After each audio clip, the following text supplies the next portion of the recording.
ನಿಮ್ಮನ್ನು ನೋಡಿದ್ಮೇಲೆ ನನಗೆ ಕಾಳಿದಾಸ ತುಂಬ ನೆನಪಾಗ್ತಾನೆ ಅಂದರು.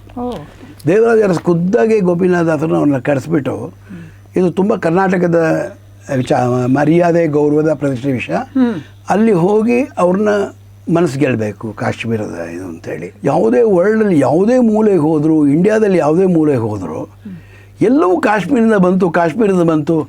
Every one was proud of Kashmiri culture. ನಮ್ಮ ತಾಯಿಗೆ ಮಾತು ಹೋಗಿ 10 ವರ್ಷ 15 ವರ್ಷ ಆಗಿದೆ.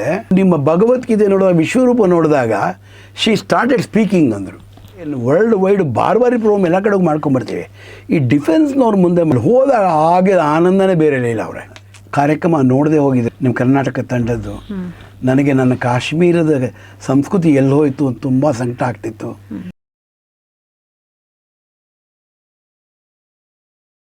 ಈ ಥರ ಅನೇಕ ರೋಚಕವಾದ ಸಂದರ್ಭಗಳು ಪ್ರಭಾತಿನ ಇತಿಹಾಸದಲ್ಲಿ ಬಂದಿದೆ. ಕಾರ್ಯಕ್ರಮ ಮಾಡಬೇಕಾದ್ರಲ್ಲ ಅನೇಕ ಸಾಹಿತಿಗಳು, ಬೇಂದ್ರೆ ಆಗ್ಬೋದು, ಕುವೆಂಪು ಅವರಾಗ್ಬೋದು, ಶಿವರಾಮ್ ಕಾರಂತರ ಆಗ್ಬೋದು. ಬೇಂದ್ರೆ ಅವರ ಸಂದರ್ಭ ಒಂದು ಹೇಳಿ. ಆ ಬೇಂದ್ರೆದು ಏನು ಅಂದರೆ, ಕಾರ್ಯಕ್ರಮ ಎಲ್ಲ ನೋಡಾದ್ಮೇಲೆ, ಸಿಂಡ್ರೆಲಾ ಇವೆಲ್ಲ ನೋಡಾದ್ಮೇಲೆ ಖುಷಿ ಆದಮೇಲೆ ಅವ್ರಿಗೆ ಧಾರವಾಡದಲ್ಲಿ ನೋಡಿದ್ರು. ಅವರು ಧಾರವಾಡದಲ್ಲೂ ನೋಡಿದ್ದಾರೆ, ಬೆಂಗಳೂರಿನಲ್ಲೂ ನೋಡಿದ್ದಾರೆ ಕರ್ನಾಟಕ ವೈಭವ. ಅದಾದಮೇಲೆ ಮನೆಗೆ ಬರಬೇಕು ಅಂತ ಗೋಪಣ್ಣವ್ರಿಗೆ ಇನ್ವೈಟ್ ಮಾಡಿದ್ರು. ನೀವು ಮನೆ ಬರಬೇಕು. ಅವಾಗ ಇಂಟರ್ವ್ಯೂ ಬೇರೆ ಮಾಡಬೇಕಾಗಿತ್ತು. ಯಾವುದೊಂದು ಈ MSL ಗೀತೆಗಳದೋ ಏನೋ ಮಾಡ್ತಾಯಿದ್ವಿ. ಅವ ಮಾಡಬೇಕಾದ್ರೆ ನೀವು ಇಂಟರ್ವ್ಯೂ ಮಾಡಬೇಕಾಯ್ತು. ಬೇಂದ್ರೆ ಅವ್ರದ್ದು ಎಲ್ಲ ಕವಿಗಳ ಇಂಟರ್ವ್ಯೂಗಳು ತೊಗೊಂಡಿದ್ರಿ. JS ಶಿವರುದ್ರಪ್ಪನವರು ಎಲ್ಲರೂ ಕವಿಗಳು ಮಾತಾಡಿದರು. MSL ಗೀತೆಗಳು ನಾವೇ ಆ ಪ್ರೊಡಕ್ಷನ್ ತೊಗೊಂಡು ಮಾಡ್ತಿದ್ದಾಗ. ಆವಾಗ ಮನೆಗೆ ಹೋದಾಗ ಧಾರವಾಡದಲ್ಲಿ ಆವಾಗ ಕಾರ್ಯಕ್ರಮದ ಇನ್ನೂ ಇಷ್ಟು ನೆನಪಿಟ್ಕೊಂಡಿದ್ರು ಅಂದರೆ, ಅವರು ನಿಮ್ಮ ಕೆಲವು ಕಾರ್ಯಕ್ರಮಗಳನ್ನೆಲ್ಲ ನೋಡಿದ್ದೀನಿ. ನಿಮ್ಮನ್ನು ನೋಡಿದ್ಮೇಲೆ ನನಗೆ ಕಾಳಿದಾಸ ತುಂಬ ನೆನಪಾಗ್ತಾನೆ ಅಂದರು. ಇದು ದೊಡ್ಡ ಮಾತಿದು. ಇದು ನಿಮಗೆ ಕಾಳಿದಾಸ ಎಷ್ಟೋ ವರ್ಷ ಆಯಿತು, ಆದರೆ ನಿಮ್ಮ ನೃತ್ಯ ನಾಟಕಗಳನ್ನ ನೋಡಿದ್ರೆ ಕಾಳಿದಾಸನ ಕೃತಿಗಳ ಜ್ಞಾಪಕ ಬರುತ್ತೆ ನನಗೆ. ನಿಮಗೆ ಎಂಥ ಪ್ರಮಾಣ ಪತ್ರ ಇದೆ. ಅಯ್ಯೋ, ಎಂಥ ಅದ್ಭುತವಾದ ಪತ್ರ, ಸರ್ಟಿಫಿಕೇಟ್ ರೀ. ಅಷ್ಟೇ ಹೇಳಿಲ್ಲ ಅವರು. ಅವ್ರು ಹೇಳಿದ್ರು, ನೀವು ಕಾರ್ಯಕ್ರಮ ಮಾಡ್ತೀರಿ ಏನಾಗಿದ್ದರೆ ನಾನು ನಿಮಗಾಗಿ ಕಾಳಿದಾಸನ ಮಾಳವಿಕಾಗ್ನಿ ಮಿತ್ರ ಸಂಸ್ಕೃತದ್ದೇನಿದೆ ಮೂಲ, ಅದನ್ನು ಕನ್ನಡಕ್ಕೆ ನೃತ್ಯ ನಾಟಕದ ರೂಪದಲ್ಲಿ, ನೃತ್ಯ ರೂಪಕದಲ್ಲಿ ಬರ್ಕೊಡ್ತೀನಿ ಅಂದರು. ಬರೆದ್ರು, ಅರ್ಧ ಬರೆದ್ರು ಕೂಡ. ಅವರು ಬರೆದಾದ್ಮೇಲೆ ಏನಾಯಿತು ಅಂದರೆ, ಅದಾದಮೇಲೆ ಅವರು ನಮ್ಮನ್ನು ಬಿಟ್ಟು ತೆರಳಿದ್ರು. ಆಮೇಲೆ ಕೂಡ ವಾಮನವೇಂದ್ರ ಹತ್ರ ಹೋಗಿ ವಿಚಾರಿಸಿ ಅದನ್ನು, ಅದು ಎಲ್ಲಿಟ್ಟಿದ್ದಾರೆ ಏನೋ ಕತೆ ಗೊತ್ತಾಗಿಲ್ಲ ನಮಗೆ ಅಂತ ಹೇಳಿ, ಮಾಳವಿಕಾಗ್ನಿ ಮಿತ್ರದ್ದು. ಇದು ಬೇಂದ್ರೆ ಅವ್ರ ಕನಸು, ನನಗೆ ನನಸು ಮಾಡಬೇಕು ಅಂತಲೇ ಕಾಳಿದಾಸಂದು 3 ಮಾಡಬೇಕು ಅಂತಿರೋದು. ಒಂದು ಮಾಳವಿಕಾಗ್ನಿ ಮಿತ್ರ, ಇನ್ನೊಂದು ವಿಕ್ರಮ ಅವ್ರ ವಿಷಯ. ಆಮೇಲೆ ಇನ್ಯಾರೋ ಅದನ್ನು ವಿದೂಷಕ ಅಂತ ಮಾಳವಿಕಾಗ್ನಿ ಮಿತ್ರವನ್ನು ಕನ್ನಡದಲ್ಲಿ ಮಾಡಿದ್ದಾರೆ. ಚೆನ್ನಾಗಾಯಿತು. ಆದರೆ ಅದು ಬೇಂದ್ರೆ ಅವ್ರದ್ದು ಬೇರೆ ವಿಚಾರಗಳು ಬೇರೆ ಅಲ್ವಾ. ಇದಿಷ್ಟು ಒಂಥರ ಈ ಥರ 100 ಘಟನೆಗಳು ನಡೆದುಬಿಟ್ಟಿದೆ. ಎಲ್ಲ ಕವಿಗಳು, ಸಾಹಿತಿಗಳು, ಚಿಂತಕರು, ಇಂಥರ ಅಂತಾರಾಷ್ಟ್ರೀಯ ಮಟ್ಟದ ಈ ಬೇರೆ ಬೇರೆ ಕ್ಷೇತ್ರದ ಗಣ್ಯರು. ಹಾಗಾಗಿ ಎಲ್ಲವೂ ಅನುಭವವಾಗಿ ನಮಗೆ ನಮ್ಮನ್ನು ಸ್ಟ್ರೆಂಥನ್ ಮಾಡ್ತಾ ಹೋಯಿತು. ಅಲ್ಲ, ಈ ಮಹಾಕವಿಗಳಿಗೆ ಇಂಥ ಮೇರು ಬರವಣಿಗೆ ಮಾಡಿದವ್ರಿಗೆ ಪ್ರಭಾತು ಒಂದು ರುಚಿಯನ್ನು, ಅಭಿರುಚಿಯನ್ನು ಹತ್ತಿಸಿ ಅವರಿಂದ ಮೆಚ್ಚುಗೆಯನ್ನು ಪಡೆದಿದ್ದು ನಿಜವಾಗಲೂ ಬಹಳ ಪ್ರಶಂಸನೀಯವಾದಂತಹ ಸಂದರ್ಭಗಳು. ಈ ಪ್ರಭಾತ್ ಕಲಾವಿದರ ಇತಿಹಾಸದಲ್ಲಿ ಯಾವತ್ತೂ ಸ್ಮರಣೀಯವಾದಂಥ ಸಂದರ್ಭಗಳು ಅಂತ ಇಟ್ಕೊಳ್ಬೇಕು. ಇದು ಅದಾದಮೇಲೆ ಈಗ ಇದಕ್ಕೆ ತುಂಬ ಸಹಕಾರವಾಗಿ ನಿಂತ್ಕೊಂಡವರು ಗೋಪಿನಾಥದಾಸರ ಜೊತೆಗೆ ದ್ವಾರಕನಾಥರು, ಅವ್ರ ತಮ್ಮನೇ. ಅವರು ರೈಟ್ ಹ್ಯಾಂಡ್ ಆಗೇ ಇದ್ದರು ಗೋಪಣ್ಣ ಅವರಿಗೆ. ಎಲ್ಲ ರೀತಿ ತಂತ್ರಜ್ಞಾನದ ಕೊನೆಯವರಲ್ವಾ ನಿಮಗೆ ತುಂಬ ಪರಿಚಯ. ನಿಮ್ಮ ಜೊತೆ ಯಾವ ಸಂಸ್ಕೃತ ನಾಟಕಗಳ ಬಗ್ಗೆ ಚರ್ಚೆ ಮಾಡೋರು. ದ್ವಾರಕಿಯವರು ಸಂಸ್ಕೃತ ಕಾಲೇಜಲ್ಲಿ ಆನಂದ ಓದಿದ್ದು. ರಾಘವೇಂದ್ರ ಚರ್ಚೆಗಿಂತ ನಾವು ಸಂಸ್ಕೃತ ನಾಟಕೋತ್ಸವ ಮಾಡ್ತಿದ್ವಲ್ಲ, ಅವಾಗ ಎಷ್ಟು ಸಹಾಯ ಮಾಡ್ತಿದ್ರು ಗೊತ್ತಾ. ನಾವು ಅಲ್ಲಿಂದ ಕಾಸ್ಟ್ಯೂಮ್ ಎಲ್ಲ ತರ್ತಾ ಇದ್ವಿ, ರಂಗಸಜ್ಜಿಕೆಗಳಿಗೆಲ್ಲ ಬೇಕಾದಷ್ಟು ಅವರು ಬಳಕೆ ಮಾಡ್ಕೊಳ್ತಾ ಇದ್ವಿ. ಯಾವುದಕ್ಕೂ ದುಡ್ಡು ತೊಗೊಳ್ತಾ ಇರಲ್ಲ ಕೊನೆಯಲ್ಲಿ. ಅಷ್ಟರ ಮಟ್ಟಿಗೆ ಒತ್ತಾಸೆಯಾಗಿ ನಿಂತ್ಕೊಳ್ತಾ ಇದ್ರು. ನನಗೆ ಬಹಳ ಪ್ರೀತಿ, ನನ್ನ ಅಣ್ಣ ಅಂತಾನೆ ನಾನು ಅವರನ್ನು ಭಾವಿಸ್ತಾ ಇದ್ದೆ. ಬಹಳ ಆತ್ಮೀಯತೆಯಿಂದ ನೋಡ್ತಾ ಇದ್ರು. ಸಂಸ್ಕೃತ ನಾಟಕೋತ್ಸವಕ್ಕೆ ದೊಡ್ಡ ಕೊಡುಗೆ ಇದೆ ಅವರು. ಅದೇ ಸಂಸ್ಕೃತದ ಬಗ್ಗೆ ಅಂದರೆ ತುಂಬ ಇದಾಗ್ಬಿಡು. ಪ್ರಭಾತಿಂದನೂ ಸುಮಾರು ಸಂಸ್ಕೃತದ ನಾಟಕಗಳು, ನೃತ್ಯ ನಾಟಕಗಳೆಲ್ಲ ಮಾಡಿದ್ವಿ. ಆಮೇಲೆ ಈಗಲೂ ಮುಂದುವರೆಲ್ಲ ಸಂಸ್ಕೃತದಲ್ಲಿ ಮಾಡಿದ್ದು ನನಗೆ ಜ್ಞಾಪಕ ಇದೆ. ಅದು ಒಂದು ವಿಷಯ. ದ್ವಾರಕಿಯವರು ಬಿಸ್ನೆಸ್ಸಲ್ಲಿ ತುಂಬಾ ಒಂಥರ ಇದಿತ್ತು ಅವರಿಗೆ, ಒಂದು ಇಂಜಿನಿಯರಿಂಗ್ ಸ್ಕಿಲ್ ತುಂಬ ಇತ್ತು ಅವರಿಗೆ. ಹಾಗಾಗಿ ಇಡೀ ಕುಟುಂಬವನ್ನು ನಿರ್ವಹಿಸುವಂಥ ಇಂಜಿನಿಯರಿಂಗ್ ಇಲ್ಲ ಅವರು ಇದು ಸೆಂಟ್ರಲ್ ಕಾಲೇಜಲ್ಲಿ PhD ಡಿಗ್ರಿ ಮಾಡಿದವರು. ಆದರೆ ಇಂಜಿನಿಯರಿಂಗ್ ಒಂಥರ ಇದಿತ್ತು ಅವರಿಗೆ, ಪ್ಯಾಷನ್ನು ಜೊತೆಗೆ ಇದ್ದು. ಅವ್ರು ಯಾವುದನ್ನು ನೋಡದೆ ಎಲ್ಲ ಆ್ಯಂಪ್ಲಿಫೈಯರ್ಸ್ಗಳು ಬೇರೆ ಬೇರೆ ಎಲ್ಲ ಅವರೇ ರಿಪೇರಿ ಮಾಡಿಬಿಡ, ಆ ಟ್ಯಾಲೆಂಟ್ ಅವ್ರಿಗೆ ಒಂಥರ. ಅವ್ರಿಗೆ ಯಾರೋ ಬೇಕು ಅಂತೇನಿರಲಿಲ್ಲ. ಹಾಗಾಗಿ ಇಡೀ ಎಲ್ಲೆಲ್ಲೆಲ್ಲೆಲ್ಲಿ ಆ್ಯಕ್ಟಿವಿಟೀಸ್ ನಡೆಯುತ್ತೆ ಅಲ್ಲಿ ದ್ವಾರಕಿ ಇಲ್ಲ ಅಂದರೆ ಒಂದು ರೀತಿಯಲ್ಲಿ ಹೇಳ್ಬೋದು ಏನು ಅಂದರೆ, ಗೋಪಿನಾಥರು ದ್ವಾರಕನಾಥ್ ಮಾತ್ರ they started the concept of event management in Karnataka. ಅದು ಬೇರೆ ಬೇರೆ ಜಾಗದಲ್ಲೂ ಇರಲಿಲ್ಲ ಆಗ ಇವೆಂಟ್ ಮ್ಯಾನೇಜ್ಮೆಂಟ್ ಅನ್ನೋದು. ಅವ್ರು ಸ್ಟಾರ್ಟ್ ಮಾಡಿದಾಗ 30s 40s ಸ್ಟಾರ್ಟ್ ಮಾಡಿದಾಗ ಅವರು ಒಂದು ಜಾಗ ಅಲ್ಲ ಎಲ್ಲವನ್ನೂ ಒಪ್ಕೊಂಡು ಅದೇ ಕ್ಲಾಸಿಯಾಗಿ ಹೋಗಬೇಕೆಲ್ಲ. ನಿಮ್ಮ ಪ್ರಭಾತ್ ಕಲಾವಿದರು ಅದೆಷ್ಟೋ ವಿಚಾರಗಳಲ್ಲಿ ಸ್ಟಾರ್ಟಪ್ಗಳು ಮಾಡಿದೆ. ಈಗ ಸ್ಟಾರ್ಟಪ್ ಅಂತ ಬರ್ತಿದೆ. ಅದೇ ದೃಷ್ಟಿಲಿ ನನಗೆ ದ್ವಾರಕಿ ವಿಷಯ ತುಂಬ ಹೇಳಬೇಕು. ಯಾಕಂದರೆ ಅವ್ರು ತಬಲಾ ನುಡಿಸೋರು, ಸಂಗೀತದಲ್ಲಿ ತುಂಬ ಗೊತ್ತಿತ್ತು, ಸಾಹಿತ್ಯದಲ್ಲಿ ತುಂಬ ಗೊತ್ತಿತ್ತು, ಸಂಸ್ಕೃತ ಗೊತ್ತಿತ್ತು, ಎಲ್ಲ ನಾಟಕಗಾರ ಇವಾಗ ನಿರುಪಮ ರಾಜೇಂದ್ರ ಅದನ್ನು ಮುಂದುವರ್ಸ್ತಾ ಇದ್ದಾರೆ. ಅದನ್ನು ದ್ವಾರಕಿಯವ್ರ ಹತ್ರ ಬಂದು ಐಡಿಯಾಸ್ ತೊಗೊಂಡವರು ನಾಟಕಗಳಿಗೆ ಏನೇನು ಆ್ಯಕ್ಟಿವಿಟೀಸ್ ಮಾಡ್ತಾರೆ. ಆರಂಭದಲ್ಲಿ ಬಂದು ಈವನ್ ಎಷ್ಟೋ ಹವ್ಯಾಸಿ ರಂಗಭೂಮಿಯ ಇದಕ್ಕೆ ಹೆಸರುಗಳು ಕೂಡ ದ್ವಾರಕಿಯವ್ರು ಕೊಟ್ಟಿದ್ದಾರೆ. ಸಿನಿಮಾ ಥಿಯೇಟರ್ಸ್ಗಳಿಗೆ ಹೆಸರು ಕೊಡಬೇಕಾದ್ರೆ ಬಂದು ದ್ವಾರಕಿಯವ್ರನ್ನ ಮೀಟ್ ಮಾಡೋರು. ದ್ವಾರಕಿಯವ್ರು 10-15 ಬರೆದು ಬಿಟ್ಟು ಕೊಡೋರು. ದ್ವಾರಕಿ ಒಂಥರ ಆಲ್ ಇನ್ ಆಲ್ ಅವರು ಒಂಥರ ಅಷ್ಟರ ಮಟ್ಟಿಗೆ ವರ್ಸಟೈಲಿಟಿ ಇತ್ತು ದ್ವಾರಕಿಗೆ. And very intelligent person. ಅವರು ಯಾವುದೇ ಶಾಸ್ತ್ರದ ವಿಷಯ ತಗೊಂಡ್ರು ಕೂಡ ಶಾಸ್ತ್ರಕಾರನ ಚರ್ಚೆಗೆ ಕೂತ ಅಂದರೆ ದ್ವಾರಕಿನಿಗೆಲ್ಲ ಸ್ವಲ್ಪ ಕಷ್ಟ ಆಗ್ತಿತ್ತು.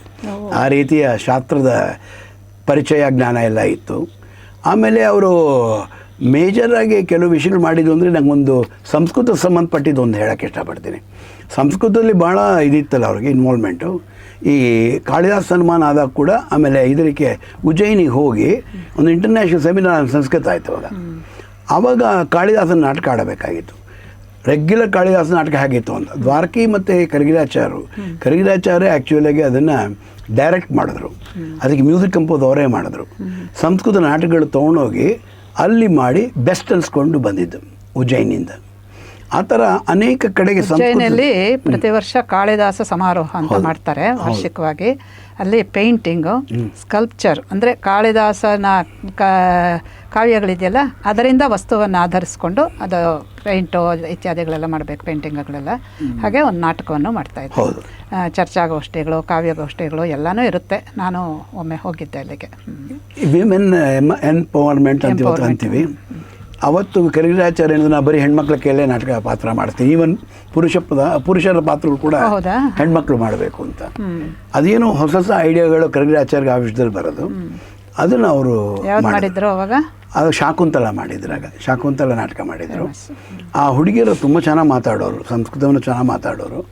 ಸೆಲೆಕ್ಟ್ ಮಾಡಿ ಡೈಲಾಗ್ ಡೆಲಿವರಿ ಚೆನ್ನಾಗಿದೆಯಾ ಮಾಡಿದ್ಯಾ, ನಾ ಹೇಳ್ಕೊಟ್ರೆ ಸರಿಗೆ ಹೇಳ್ತಾಳಂತ ಇದೆಲ್ಲ ಚೆಕ್ ಮಾಡಿ ಕರಗಿರಾಚಾರ್ಯ ಮಾಡಿದ್ದು. ಅದನ್ನು ಇದೊಂದು ಕರಗಿರಾಚಾರ್ಯಗೆ ಒಂದು ಪ್ರಯೋಗಶೀಲತೆ ತುಂಬ ಇತ್ತು, ಅವರ ಫೀಲ್ಡಲ್ಲೇ ಇತ್ತದು. ಹೀಗೆ ಏನು ಅಂದರೆ ಇದನ್ನು ಹೇಗೆ ಹೇಳ್ಬೋದು ನಾನು ಅಂದರೆ, ಇದಕ್ಕೆಲ್ಲ ಹರಿದಾಸ ಪರಂಪರೆಯ ಮೂಲ. ಹರಿದಾಸ ಪರಂಪರೆಯಲ್ಲಿ ಭಾಷೆಯನ್ನು ಅವರು ಯಾವತ್ತೂ ಒಂದು ಶಕ್ತಿಯಾಗಿ ವೆಪನ್ನಾಗಿ ಯೂಸ್ ಮಾಡ್ತಾ ಇದ್ದವರು. ಆ ಭಾಷೆಯ ಶಕ್ತಿ ಯಾವ ಥರ ಇದೆ, ಯಾಕೆ ಭಾಷಾ ಶಕ್ತಿ ತೋರಿಸಿದಾಗ ಸಂಸ್ಕೃತಿ ತಾನಾಗಿ ಫ್ಲೋ ಆಗಿಬಿಡುತ್ತೆ ಅಂತ. ಹಾಗಾಗಿ ಆ ಕಾಲದಲ್ಲಿ ಈ ಬೌಂಡ್ರಿಗಳಿರಲಿಲ್ಲ. ನಾನು ಯಾವಾಗಲೂ ಹೇಳ್ತಿರ್ತೀನಿ, lord made land but man made boundaries ಅಂತ. ಹಾಗಾಗಿ ನಮಗೆ ಹಿಂದಿನ ಒಂದು ಬೌಂಡ್ರಿಗಳಿಲ್ಲದೆ ಇರೋವಂಥ ಒಂದು ಇತ್ತಲ್ಲ, 50 ಲಾರ್ಡೇ ಮಾಡಿರೋದ್ರಿಂದ ಇದನ್ನು ಅವನೇ ಮಾಡಿದ್ದಾರೆ ನಾನು ಹೇಳ್ತೀನಿ. ಆದರೆ ನನಗನ್ಸಿದ್ದು ಏನು ಅಂದರೆ, ಆ ಕಾಲದಲ್ಲಿ ತುಂಬ ಮಿಂಗಲ್ ಆಗೋರು ಅನಿಸುತ್ತೆ. ಈಗಾದರೆ ಸ್ವಲ್ಪ ಕನ್ಸರ್ವೇಟಿವ್ಸ್ ಆಗ್ತಾ ಇದ್ದಾರೆ ಎಲ್ಲ ವಿಷಯಗಳಲ್ಲೂ. ನನ್ನ ಸ್ಟೇಟು, ನನ್ನ ನೀರು, ಇದು ಆಗಬಾರ್ದು ಅಂತ ಅನ್ಸುತ್ತೆ. ಯಾಕೆಂದರೆ ಒಂದು ಭಾರತ ಅಂದಾಗ, ಅಖಂಡ ಭಾರತ ಅಂದಾಗ ಎಲ್ಲರ ಜವಾಬ್ದಾರಿಗಳು ಎಲ್ಲರಿಗೂ ಬಿದ್ದಿರುತ್ತೆ ಅಂತ ನಾನು ಅಂದ್ಕೊಂಡಿರೋದು. ಹಾಗಾಗಿ ಇದು ನನ್ನ ನಂಬಿಕೆ. ನೀವು ಈ ಮಾತನ್ನು ಇವಾಗ ಸೌತ್ ಇಂಡಿಯಾನೇ ಬೇರೆ ಆಗಬೇಕು ಅಂತ ನಮ್ಮ ಮಹಾಪ್ರವೃತ್ತಿಗಳು, ರಾಜಕೀಯ ಪ್ರವೃತ್ತಿಗಳು ಮಾತಾಡ್ತಿದ್ದಾರೆ. ನಿಮ್ಮನ್ನು ಯಾರಪ್ಪ ಕೇಳ್ತಾರೆ? ಇನ್ನು ಆ ಥರ ಆಗಬೇಕು, ಈ ಸ್ಥಿತಿಗೆ ಬಂದಿದೆ ಅಂತ ಹೇಳ್ತಾ ಇದ್ದೀನಿ. ಹಾಗಾದರೆ ಲಕ್ಷಾಂತರ ಜನ ಯಾಕೆ ಸಾಯ್ಬೇಕಾಗಿತ್ತು, ತ್ಯಾಗ ಮಾಡಬೇಕಾಗಿತ್ತು. ಅದು ಯಾರಿಗಿರಬೇಕೋ ತಲೆಯಲ್ಲಿ ಅದು ಇರಬೇಕು. ಇಲ್ಲದೆ ಇರೋದು ಅದು ಅವರವರು ರಿಯಲೈಸ್ ಮಾಡ್ಕೋಬೇಕಷ್ಟೇ ಅದನ್ನು. ಇಲ್ಲಿ ಅವರೆಲ್ಲ ರಿಯಲೈಸ್, ಯಾಕೆಂದರೆ ಅವರು ಇವರೆಲ್ಲ ಕಷ್ಟಪಟ್ಟಾಗ ಇವರೆಲ್ಲ ಯಾರು ಅನೇಕರಿಗೆ ಅವ್ರು ಹುಟ್ಟೇ ಇರಲಿಲ್ಲ ಅವರು. ಹಾಗಾಗಿ ಆ ಕಷ್ಟ, ಬೆಂಕಿಯ ಶಾಖ ಅವ್ರಿಗೆ ಆಗ ಅರ್ಥ ಆಗುತ್ತೆ, ಕಷ್ಟ ಆಗತ್ತೆ. ಅದಕ್ಕೆ ಬಾಯಿ ಮಾತಾಡುತ್ತೆ. ಹೌದೌದು. ಇನ್ನೇನೂ ಇಲ್ಲ, ಹೃದಯದಲ್ಲಿ ಏನೂ ಇಲ್ಲ, ತಲೆಯಲ್ಲೇನೂ ಇಲ್ಲ, ಬರೀ ನಾಲಿಗೆ ಮಾತ್ರ ಆಡ್ತಾ ಇರುತ್ತೆ, ಆಚಾರವಿಲ್ಲದ ನಾಲಿಗೆ. ಏನು ಮಾಡೋದು? ಇದು ಈಗ ಇನ್ನೊಂದು ವಿಷಯ ಏನು ಅಂದರೆ, ಇದಕ್ಕೆ ಕನೆಕ್ಟ್ ಆಗುವಂಥ ವಿಷಯ ಏನು ಅಂದರೆ, ತಿರ್ಗಾ ಅಗೇನ್ ನಾನು ಗೋಪಿನಾಥ ದಾಸರ ವಿಷಯಕ್ಕೆ ಬರ್ತೇನೆ. ಯಾಕೆಂದರೆ ಅವಾಗ ಈ ಕಾಶ್ಮೀರದ ವಿಷಯವನ್ನು ನನಗೆ ಕನೆಕ್ಟ್ ಮಾಡಬೇಕು ಅಂತ ಆಸೆ. ಯಾಕೆಂದರೆ ಈ ಹರಿದಾಸ ಪರಂಪರೆ ಎಲ್ಲಿಂದ ಬಂತು ಅಂತ ಒಂದು ವಿಪರೀತ ಪುಸ್ತಕಗಳು ಪ್ರಿಂಟ್ ಮಾಡಿದ್ದೀವಿ ಈಗಾಗಲೇ. ಅದ್ರ ನಾವು ಲೀನಿಯೇಜ್ ನೋಡ್ಕೊಳ್ತಾ ಹೋಗ್ತಿದ್ದಾಗ ನಮಗೆ ಇಮ್ಮಿಡಿಯೇಟಾಗಿ ಸಿಗೋದು ನಮಗೆ ಪುರಂದರದಾಸರಾದಿಯಾಗಿ ವಿಜಯದಾಸರ ಮೂಲಕ ಬಂದಂಥ ಮನತನ ಪ್ರಭಾತನ. ಇದು ಒಂದಿದ್ದೆ. ಆದರೆ ಅದರ ಹಿಂದೆ ಹೇಗೆ ಬಂತು, ಅಲ್ಲಿಗೆ ಹೇಗೆ ಬಂತು ಅಂತ. ಆದರೂ ಅದಕ್ಕೊಂದು ಅದ್ಭುತವಾದ ನಡೆದ ಘಟನೆಯನ್ನು ನಿಮಗೆ ಸ್ವಲ್ಪ ಬ್ರೀಫ್ ಮಾಡೋಕ್ಕೆ ಇಷ್ಟಪಡ್ತೇನೆ. ಈ ಸುಮಾರನೇ ಮಯೂರ ಶರ್ಮನ ಹೆಸರು ನೀವು ಕೇಳಿದ್ದೀರಾ. ಗೋವಾದ ಬ್ರಾಹ್ಮಣ ಆತ, ಕದಂಬ ಅಂತ ಶುರು ಮಾಡಿದ್ನಲ್ಲ ಅವನು, ಕದಂಬ ಡೈನಾಸ್ಟಿ ಶುರು ಮಾಡಿದವನು. ಬನವಾಸಿ ಅವನ ಕ್ಯಾಪಿಟಲ್ ಸಿಟಿ ಆಗಿತ್ತು. ಅದು ಉತ್ತರ ಕನ್ನಡ ಜಿಲ್ಲೆಯಲ್ಲಿದೆ. ಪಂಪನ ಜಾಗ ಕೂಡ ಹೌದು, ಅರಕೇಸರಿ ಪಂಪನ ಜಾಗ. ಹಾಗಾಗಿ ಫಲವತ್ತಾದ fertile land for not only ಇದು ಕೃಷಿ, ಆರ್ಟು, ಕಲ್ಚರು, ಫಿಲಾಸಫಿ ಎಲ್ಲದಕ್ಕೂ. ಆವಾಗ ಏನಾಯಿತು ಅಂದರೆ, ಈ ಯಾರೇ ಒಬ್ಬ ಜ್ಞಾನಿ ಅಥವಾ ಸ್ವಾಮಿಗಳು ಅಥವಾ ಋಷಿಗಳು ಹೋದಾಗ ಆಯಾ ಜಾಗದ ಪ್ರದೇಶದ ರಾಜ ಬಂದು ಖುದ್ದಾಗಿ ಅವ್ರನ್ನ ಆತಿಥ್ಯ ಮಾಡಿ ಬಂದು ಕೂಡಿಸಿ ಅವ್ರಿಗೆಲ್ಲವನ್ನು ಕೊಟ್ಟು ರಾಜನ ಜಾಗವನ್ನೇ ಕೊಡೋರು. ಸ್ವಾಮಿಗಳೆಲ್ಲ ಬಂದಾಗ ಅವರು ಸನ್ಮಾನಗಳನ್ನು ಮಾಡ್ತಾ ಇದ್ರು. ಹೌದು, ಸನ್ಮಾನ ಮಾಡೋರು, ಪಾದ ಪೂಜೆ ಎಲ್ಲ ಮಾಡೋರು. ಈ ಮಯೂರ ಶರ್ಮ ಪಲ್ಲವರ ಹತ್ರ ಬಂದಾಗ ಪಲ್ಲವರಿಗೆ ಸ್ವಲ್ಪ ಒಂದು ವಿಪರೀತ ಇದಿತ್ತು, ಈಗೋ ಇತ್ತು ಅವರಿಗೆ. ಇದೆಲ್ಲ ಅನೇಕ ರಾಜರಲ್ಲಿ ಪಲ್ಲವರಲ್ಲಿ ಕೂಡ ನಂಬಿಕೆ ಇರಲಿಲ್ಲ ಅವ್ರಿಗೆ ಈ ವಿಷಯಗಳಲ್ಲಿ. ಈಗಿನ ತಮಿಳುನಾಡುವಿನ ಸ್ಥಿತಿ ಅದು. ಕಾಂಚಿಯ ಪಲ್ಲವರು ಅವ್ರೇನು ಮಾಡಿಬಿಟ್ರು ಅಂದರೆ ಇನ್ಸಲ್ಟ್ ಮಾಡಿದ್ರು ಮಯೂರ ಶರ್ಮಗೆ.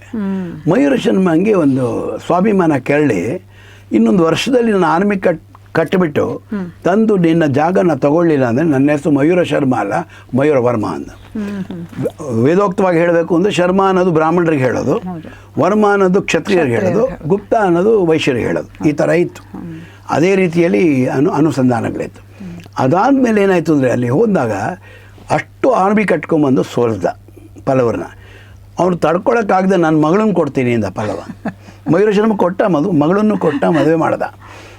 ಆಗಿನ 3/4 ಆಫ್ ಇಂಡಿಯಾ ನಮ್ಮ ಹಳೆ ಕಾಲದ ರಾಜರಿಗೆ ಕಷ್ಟ ಆದರೂ ಇಷ್ಟ ಆದರೂ ಮಗಳನ್ನ ಕೊಟ್ಬಿಡೋದು, ಮಗಳನ್ನ ಬಲಿ ಕೊಟ್ಬಿಡೋದು ಪಾಪ. ಅದು ಏನು ಅಂದರೆ 3/4 ಆಫ್ ಇವತ್ತು ಇಂಡಿಯಾ ಏನಿದೆ ಅಂದರೆ ನಾರ್ತ್ ಈಸ್ಟ್ ಆಗ್ಬೋದು, ಪಾರ್ಟು ಮಧ್ಯಪ್ರದೇಶ ಆಗ್ಬೋದು, ಒಡಿಸ್ಸಾ ಆಗ್ಬೋದು, ಈ ಕಡೆ ಸೌರಾಷ್ಟ್ರ ತನಕ ಇಡೀ ಸೌತನ್ನು ಕದಂಬರು ಆಳ್ತಾಯಿದ್ರು. ಆ ಡೈನೆಸ್ಟಿ ಅಲ್ಲಿತ್ತು, ಬನವಾಸಿ ಅಲ್ಲಿತ್ತು. ಯಾಕೆ ಅವ್ನು ಗೋವಾ ಬ್ರಾಹ್ಮಣ ಆದ್ದರಿಂದ ಅದ್ರ ಕೆಳಗಡೆನೇ ಉತ್ತರ ಕನ್ನಡ ಜಿಲ್ಲೆ ಬರೋದು, ಕರಾವಳಿಯ ಜಾಗದಲ್ಲಿ. ಅಲ್ಲಿ ಮಾಡ್ದ. ಎಲ್ಲ ಮಾಡಾದಮೇಲೆ ಈ ಎಕ್ಸ್ಪ್ಯಾನ್ಷನ್ ಬಗ್ಗೆ ನಿಮಗೆ ಗೊತ್ತೇ ಇದೆ. ಸಂಸ್ಕೃತದಲ್ಲಿ ಮೂಲ ಯಾರೇ ರಾಜ್ಯವನ್ನೇ ಎಕ್ಸ್ಪ್ಯಾಂಡ್ ಮಾಡಿ ಚಕ್ರವರ್ತಿ ಆದರೆ ಅವನು ಅಶ್ವಮೇಧ ಯಾಗ ಮಾಡಬೇಕು ಅನ್ನೋದು ಪುರಾಣದಲ್ಲಿ ಪುರಾಣೋಕ್ತ ವಿಷಯ. ಅದನ್ನು ಇತಿಹಾಸದಲ್ಲಿ ನೀವು ನೋಡೋದು ಕದಂಬರಲ್ಲಿ ರಾಜಸೂಯ, ಅಶ್ವಮೇಧ ಮಾಡೋರು ಕೂಡ ಸಕ್ಸಸ್ಸಿನ ಒಂದು ಜೆನಿತ್, ವಿಜಯ ಯಾತ್ರೆ ಅದು ಒಂಥರ. ಅದು ಮಾಡಾದ್ಮೇಲೆ ಏನಾದ್ರು ಮಾಡಿ ಅಶ್ವಮೇಧ ಯಾಗ ಮಾಡಬೇಕು ಅಂತ ಅಭಿಪ್ರಾಯಪಟ್ಟ. ಮಂತ್ರಿ ಹೇಳ್ದ, ಅಶ್ವಮೇಧ ಯಾಗ ತುಂಬ ದೊಡ್ಡ ಯಾಗ, ಅದು ತಿಂಗಳಾನುಗಟ್ಟಲೆ ಆಗುವಂಥದ್ದು. ಹಾಗಾಗಿ ಆ ಥರ ಮಾಡುವಂಥ ಋತ್ವಿಕ್ಸ್ಗಳು ಇರಲಿಲ್ಲ, ಆ ಸಂದರ್ಭದಲ್ಲಿ ಇರಲಿಲ್ಲ. ಮಾಡಿಸೋರು ಬೇಕು. ನಿಮಗೆ ಈ ರೀತಿಯ ಒಂದು ಸ್ಪಿರಿಚುವಲ್ ಹಬ್ ಇರೋದು ಕಾಶ್ಮೀರದ ಅಹಿರ್ ಛತ್ರ ಅಂತ ಹೇಳ್ದ. ಅಲ್ಲಿ ನಾನು ಕಾಂಟ್ಯಾಕ್ಟ್ ಮಾಡಿ ಕೇಳಿದ್ದೀನಿ.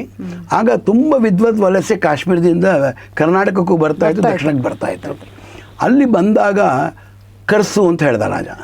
64 ಕುಟುಂಬ ಪ್ಲಸ್ ಇನ್ನೂ ಒಂದು 200-300 ಫ್ಯಾಮಿಲಿ ಬಂತು. ಅದು ನಿಮ್ಮ ಕೃತಿಯಲ್ಲೂ ನೀವು ಅದನ್ನು ಮೆನ್ಷನ್ ಮಾಡಿದ್ದೀರ. ನೀವೊಂದು ಸಂಪಾದನೆ ಮಾಡಿದ್ದೀರ ವಸಿಷ್ಠ ಗಣಪತಿ ಅವ್ರ ಬಗ್ಗೆ, ಅದನ್ನು ನೀವು ಮೆನ್ಷನ್ ಮಾಡಿದ್ದೀರ. ಅದಕ್ಕೆ ಮೂಲ ಆಧಾರನೂ ಕೊಟ್ಟಿದ್ದೀರ ನೀವು, ಆ ಸಂಸ್ಕೃತದ್ದು. ಅದರಲ್ಲಿ ಹೌದು, ಆ ಅಹಿರ್ ಛತ್ರದ್ದೇ ನೀವು ಮೆನ್ಷನ್ ಮಾಡಿದ್ದೀರ. ಅದರಲ್ಲಿ ಅಹಿರ್ ಛತ್ರದಿಂದ 64 ಕುಟುಂಬ ಬಂತು. ಅದ್ರಲ್ಲಿ 4 ಕುಟುಂಬ ರಿಯೂನ್ ಆಗೋಯ್ತು ಮಧ್ಯದಲ್ಲಿ, 60 ಕುಟುಂಬ ಮಾತ್ರ ಉಳ್ಕೋತು. ಅದಕ್ಕೆ 60 ಒಕ್ಕಲು ಅಂತ ಬಂತು. ಈ 60 ಒಕ್ಕಲಿನವ್ರಿಗೆ ಒಂದು ಏನಿತ್ತು ಅಂದರೆ, ಅವರ DNA ಜೀನ್ಸ್ ಎಲ್ಲ ಏನಿದೆ ಅದು ಬೇರೆ ಕಡೆ ಹೋಗಬಾರ್ದು ಅಂತ. ಯಾಕೆ ಆ ಇಂಟೆಲಿಜೆನ್ಸು, ಆ ಜೀನ್ಸು ಉಳಿದುಕೋಬೇಕು ಅನ್ನೋದು ತುಂಬ ಇತ್ತು, ಹಠ ಇತ್ತು ಅವ್ರಿಗೆ. ಅವ್ರನ್ನ ಯಾವ ಜಾಗ ವಲಸೆ ಅವ್ರು ಕರೆಗೆ ಬಂದಮೇಲೆ ಇವತ್ತಿನ ಶಿವಮೊಗ್ಗದ ತೀರ್ಥಹಳ್ಳಿಯಲ್ಲಿ ಅರಗ ಅಂತ ಒಂದು ಜಾಗ ಇದೆ. ಅರಗ ಜಾಗದಲ್ಲಿ ಸುತ್ತಲೂ ಇವ್ರಿಗೆಲ್ಲ ವ್ಯವಸ್ಥೆ ಮಾಡಿಬಿಡ, ವಸತಿಯನ್ನು ಕಳಿಸ್ದ. ಆಮೇಲೆ ಕಂಪ್ಲೀಟ್ ಇದಾಯಿತು, ಅದು ಯಾಗಗಳು ಮುಗಿದ್ಮೇಲೆ ನಾವೆಲ್ಲ ಹೊರಡಬೇಕು ಅಂತ ಹೊರಟ್ರಿ ಅವರು. ರಾಮ ಹೇಳಿದಾಗೆ ಅದು ಲಕ್ಷ್ಮಣಂಗೆ ಹೇಳ್ತಾನಲ್ಲ ರಾಮ, ಅದೇ ಥರ ಈ ಹೊರಡಬೇಕು ಅನ್ಬೇಕಾದ್ರೆ ರಾಜನಿಗೆ ಇವ್ರನ್ನ ಬಿಟ್ಕೊಡೋಕೆ ಇಷ್ಟ ಆಗಲ್ಲ. ಯಾಕೆ ಇವ್ರು ಜೂನಿಯರ್ ಸಿಟಿ ನೋಡ್ಬಿಟ್ಟು ನಾನು ಸಾಮ್ರಾಜ್ಯ ಕಟ್ಟಿದ್ದೀನಿ, ಅದಕ್ಕೆ ನೀವು ನಿಂತ್ಕೊಳ್ಳಿ ಸ್ತಂಭಗಳ ಥರ, ದಯಮಾಡಿ ನಿಮ್ಮ ಸಹಕಾರಗಳಲ್ಲಿ ಬೇಕು ಅಂದ. ಸಹಕಾರ ಕೊಡೋಕ್ಕೆ ಸಿದ್ಧ ಆಗಬೇಕು ನೀವು ಅಂತ. ಹಾಗೆ 60 ಮಂದಿಗಳಿಗೆ 60 ಬೇರೆ ಬೇರೆ ಮನೆತನದ ಹೆಸರುಗಳಿದೆ ನಮಗೆ ಇವತ್ತು ಇದೆ. ಈಗ ರಾಘವೇಂದ್ರ ಸ್ವಾಮಿಗಳಿದ್ದಾರೆ, ಅವ್ರ ಮನೆತನದ ಹೆಸರು ಬೀಗಮುದ್ರೆ ಅಂತ. ಪುರಂದರದಾಸರಿದ್ದಾರೆ, ಅವರು ಸುವರ್ಣ ಭಂಡಾರ ಅಂತ. ಹಾಗೆ ಶ್ರೀಪಾದರಾಜರು, ಜಗನ್ನಾಥ ದಾಸರು, ಏನು ಹರಿದಾಸ ಪರಂಪರೆ ವ್ಯಾಸ ಪರಂಪರೆ ಕರ್ನಾಟಕದಲ್ಲಿ ಉತ್ತುಂಗಕ್ಕೆ ಹೋಯಿತು, ಇವರಲ್ಲಿ ಆಲ್ಮೋಸ್ಟ್ ಎಲ್ಲರೂ 60 ಒಕ್ಕಲಿನ ಕುಟುಂಬದವರು, ಆ ಮನೆತನದವರು. ಆ ಮನೆತನದವ್ರನ್ನೆಲ್ಲ ತಗೊಂಡು ಅವನ ಸಾಮ್ರಾಜ್ಯ ಕಟ್ಟಕ್ಕೂ ಬೆಳೆಸ್ಕೊಂಡ. ಅಟ್ ದ ಸೇಮ್ ಟೈಮ್ ಇನ್ನೊಂದು ಏನಾಯಿತು ಅಂದರೆ 200-300 ಫ್ಯಾಮಿಲಿಗಳು ಐರ್ಛತ್ರದಿಂದ ಬಂತು. ಅವ್ರಿಗೂ ಜಾಗಗಳನ್ನೆಲ್ಲ ಉತ್ತರ ಕನ್ನಡ ಜಿಲ್ಲೆ, ದಕ್ಷಿಣ ಕನ್ನಡ ಜಿಲ್ಲೆಯಲ್ಲ ನೀವು ವೇದದ ಸಂಶೋಧನೆ ಮಾಡಿ ವೇದನ ಹೇಳ್ತಾ ಹೋಗಿ ನಿಮಗೆ ಕೃಷಿ ಮಾಡ್ಕೊಂಡು ನಿಮ್ಮ ಜೀವನಕ್ಕೆ ತಗೊಳ್ಳಿ, ಒಂದು ಉಪಜೀವನ. ಅದು ನಿಮ್ಮ ವೇದದ ಮೂಲ ಏನಿದೆ ಸಂಶೋಧನೆ ಇತ್ಯಾದಿ ಅದು ಬಿಡಬೇಡಿ. ಅದಕ್ಕೆ ಸೆಂಟ್ರ್ ಯಾವುದಾಗಿತ್ತಾಗ ಅಂದರೆ ಗೋಕರ್ಣ, ಕೋಟೇಶ್ವರ, ಕೋಟ, ಶಿವರಾಮ ಕಾರಂತರು ಬಂದಿರಲ್ಲ, ಈ ಜಾಗಗಳೆಲ್ಲವೂ ಕೊಟ್ಟಿದ್ದಾಗ ಆ ಜಾಗಗಳು ಕೊಟ್ಟು ಇವತ್ತು ಅದರಲ್ಲಿ ಭಟ್ಟನ ಒಂದು ಹೆಸರು ಬರುತ್ತೆ. ಈ ಭಟ್ಟನ ಹೆಸರು ಹೆಚ್ಚಾಗಿ ನಮ್ಮ ದಕ್ಷಿಣ ಭಾರತದಲ್ಲಿ ಇರಲಿಲ್ಲ. ಅದು ಮೂಲ ಎಲ್ಲಿಂದ ಹುಡುಕಿದಾಗ ನನಗೆ ಕಾಶ್ಮೀರದ ವೇದಿಕ್ ಸ್ಕಾಲರ್ಸ್ಗೆ ಭಟ್ ಅಂತ ಹೇಳೋರು, ಎಲ್ಲಿ ಕಾಶ್ಮೀರದಲ್ಲಿ. ಇವಾಗ ಟೆರರಿಸ್ಟ್ಗಳಿಗೂ ಹೆಸರಿದೆ, ಕನ್ವರ್ಟ್ ಮಾಡಿದ್ದಾರೆ ಅಷ್ಟೇ. ಆ ಭಟ್ಟನವ್ರನ್ನ ನೋಡಿದಾಗೆಲ್ಲ ಅವ್ರಿಗೆ ಹತ್ರ ಕಾಶ್ಮೀರದವ್ರಿಗೆ ಹಂಗೆ ಅನಿಸ್ತಾ ಇತ್ತು ಅನ್ನೋ ಗೊತ್ತಿಲ್ಲ. ಯಾವುದೋ ಒಂದು ಇಂಟರ್ವ್ಯೂನಲ್ಲಿ ಕೂಡ ಅನಂತ್ನಾಗೂ ಹೇಳ್ತಾ ಇದ್ರು ಆ ಮಾತನ್ನ.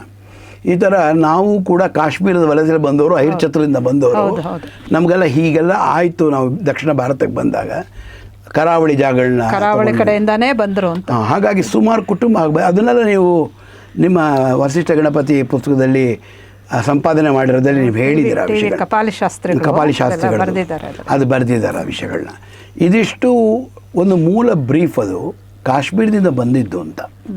ಅದಾದ ಕದಂಬರದ ಆದಮೇಲೆ ನಮ್ಮ ಆನ್ಸೆಸ್ಟರ್ಸ್ಗಳು, ನಮ್ಮ ಪೂರ್ವಜರು ವಿಜಯನಗರದ ವೈಭವಕ್ಕೆ ಬಂದುಬಿಟ್ರು. ಎಲ್ಲಿ ವಿಜಯನಗರಕ್ಕೆ ಬಂದು ಆ ವಿಜಯನಗರದ ಎಲ್ಲ ವೈಭವದಲ್ಲಿ ಆ ಕೆಲಸಗಳೆಲ್ಲ ಮಾಡ್ಕೊಂಡಿದ್ದೆ. ಈಗ ರಾಘವೇಂದ್ರ ಅವರೇ, ನಿಮ್ಮ ಮನೆತನದ ವಿಚಾರ ಹೇಳ್ತಾ ಇದ್ದೀರಿ, ಇದರ ಪೂರ್ವ ಕತೆ ಅಲ್ಲಿ ಕನೆಕ್ಟ್ ಮಾಡ್ಬೇಕು ನೀವು.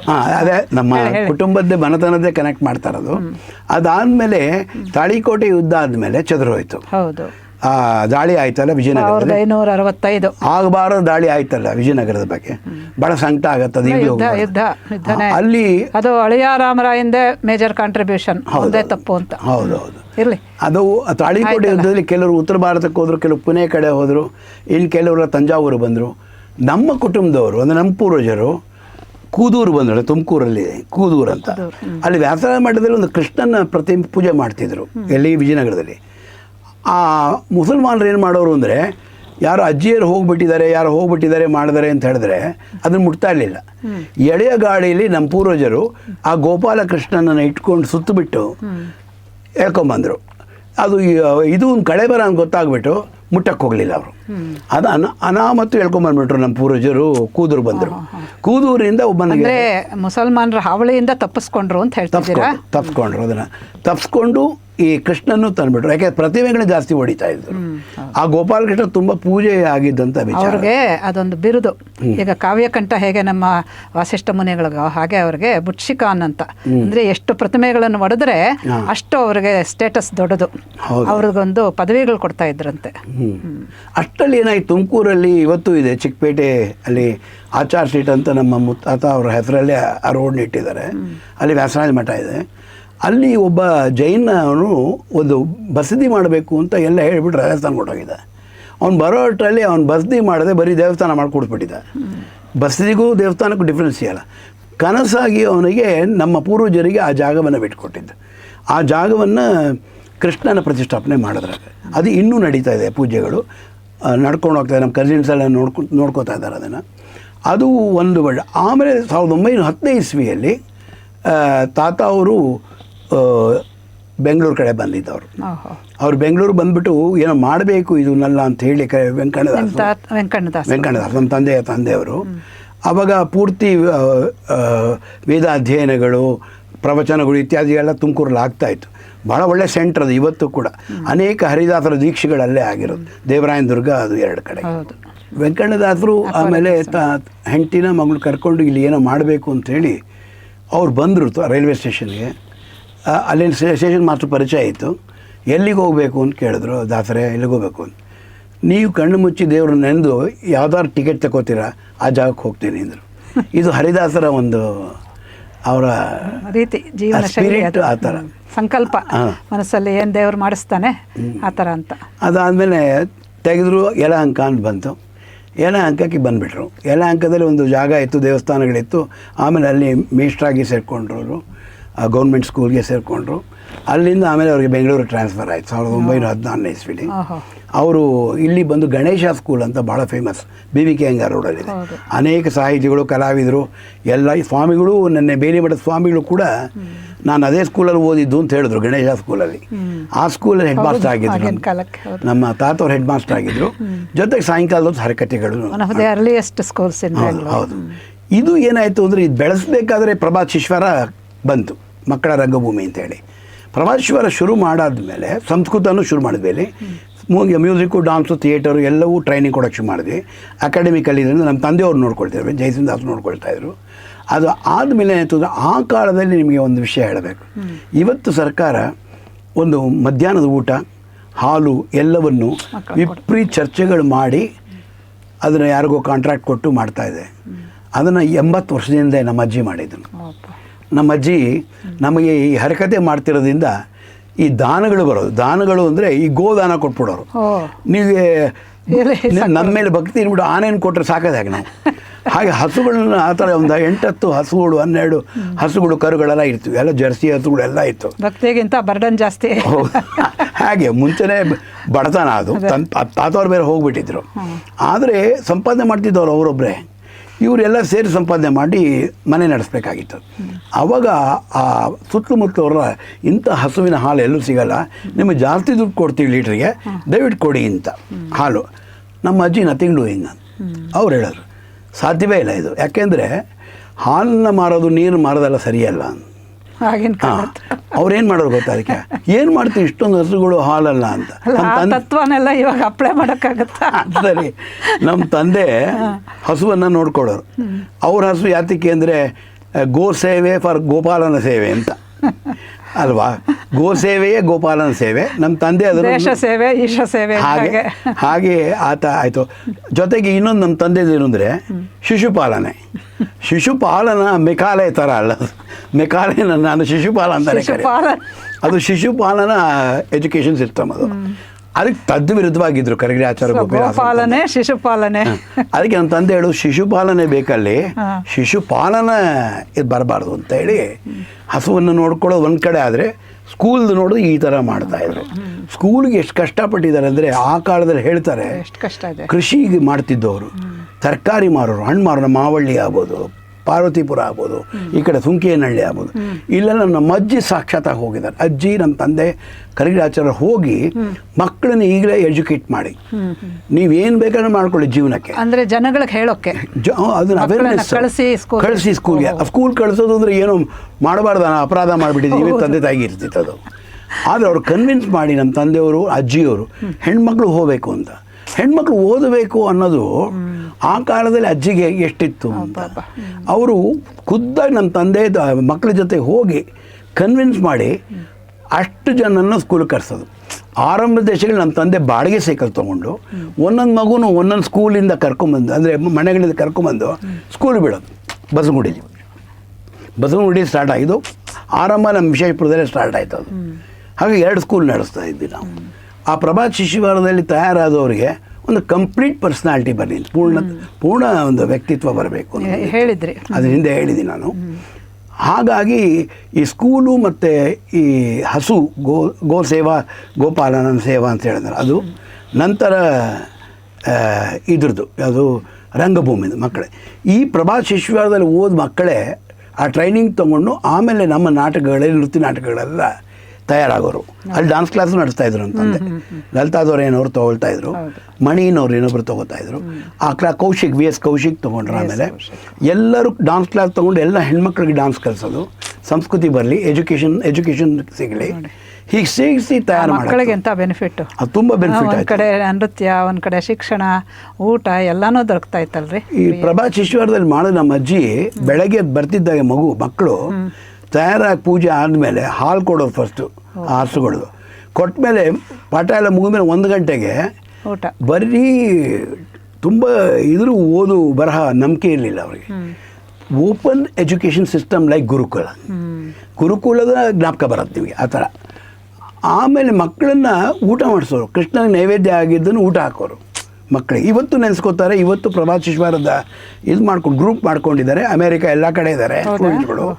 ಇದನ್ನು ನೆನೆಸ್ಕೋತಾರೆ. ಹಾಲು ಕೊಡ್ತಾ ಇದ್ದಿದ್ದು, ಊಟ ಕೊಡ್ತಾ ಇದ್ದನ್ನು ನೆನೆಸ್ಕೋತಾರೆ. ಮರೆಯೋಕ್ಕೆ ಸಾಧ್ಯ ಇಲ್ಲ ಅದು. ಇವತ್ತು ಪಾಪ ನರಳ್ತಾ ಇದೆ ನಮ್ಮ ಸರ್ಕಾರ ಅದನ್ನೊಂದು ಮಾಡೋಕ್ಕೆ, ಮಕ್ಕಳಿಗೆ ಊಟ ಕೊಡೋದು. ಈ ಸ್ಥಿತಿಲಿ ಫೋಟೋ ಹಾಕ್ಕೊಳ್ಳೋದು ಅದೆಲ್ಲ ಇದೆ.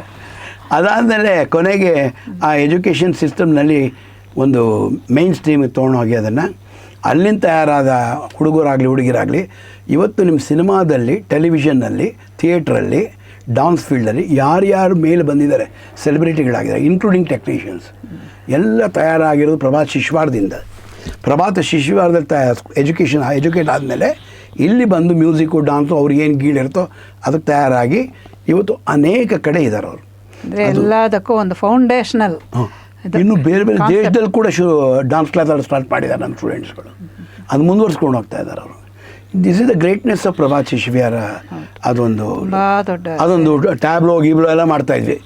ದ್ವಾರಕಿ ನಿಂತ್ಕೊಂಡ್ಬಿಡೋರು ಅದಕ್ಕೆ ಪಾಪ.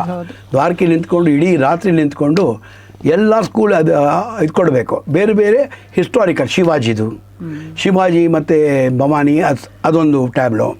ಅದೇ ತರಹ ಇನ್ನೊಂದು ನೆಹರು, ಗಾಂಧಿ ಇತ್ಯಾದಿ ಯಾರ್ಯಾರು ಫ್ರೀಡಮ್ ಫೈಟರ್ಸ್ ಇದ್ದರು, ಈ ಥರ ಟ್ಯಾಬ್ಲೋ ಪ್ಲ್ಯಾನ್ ಮಾಡ್ತಾಯಿದ್ದು ದ್ವಾರಕಿಯವರು. ಪ್ಲ್ಯಾನ್ ಮಾಡಿ ಒಂದೊಂದು ಟ್ಯಾಬ್ಲೋನ ಅದ್ಭುತವಾದ ಅದರ ಸಜ್ಜು ಮಾಡಿ, ರಂಗಸಜ್ಜು ಥರ ಲಾರಿಗೆ ಮಾಡಿ ಪ್ರತಿ ಸರಿ ಇದಕ್ಕೆ ಹೋಗೋದು, ಅದಕ್ಕೆ ಕಂಠೀರವ ಸ್ಟೇಡಿಯಮ್ಗೆ ಪ್ರತಿ ಸರಿ ಅವಾರ್ಡ್ ಬರೋದು ಇನ್ಫಾರ್ಮೇಷನ್ ಹೌಸಿಂದ.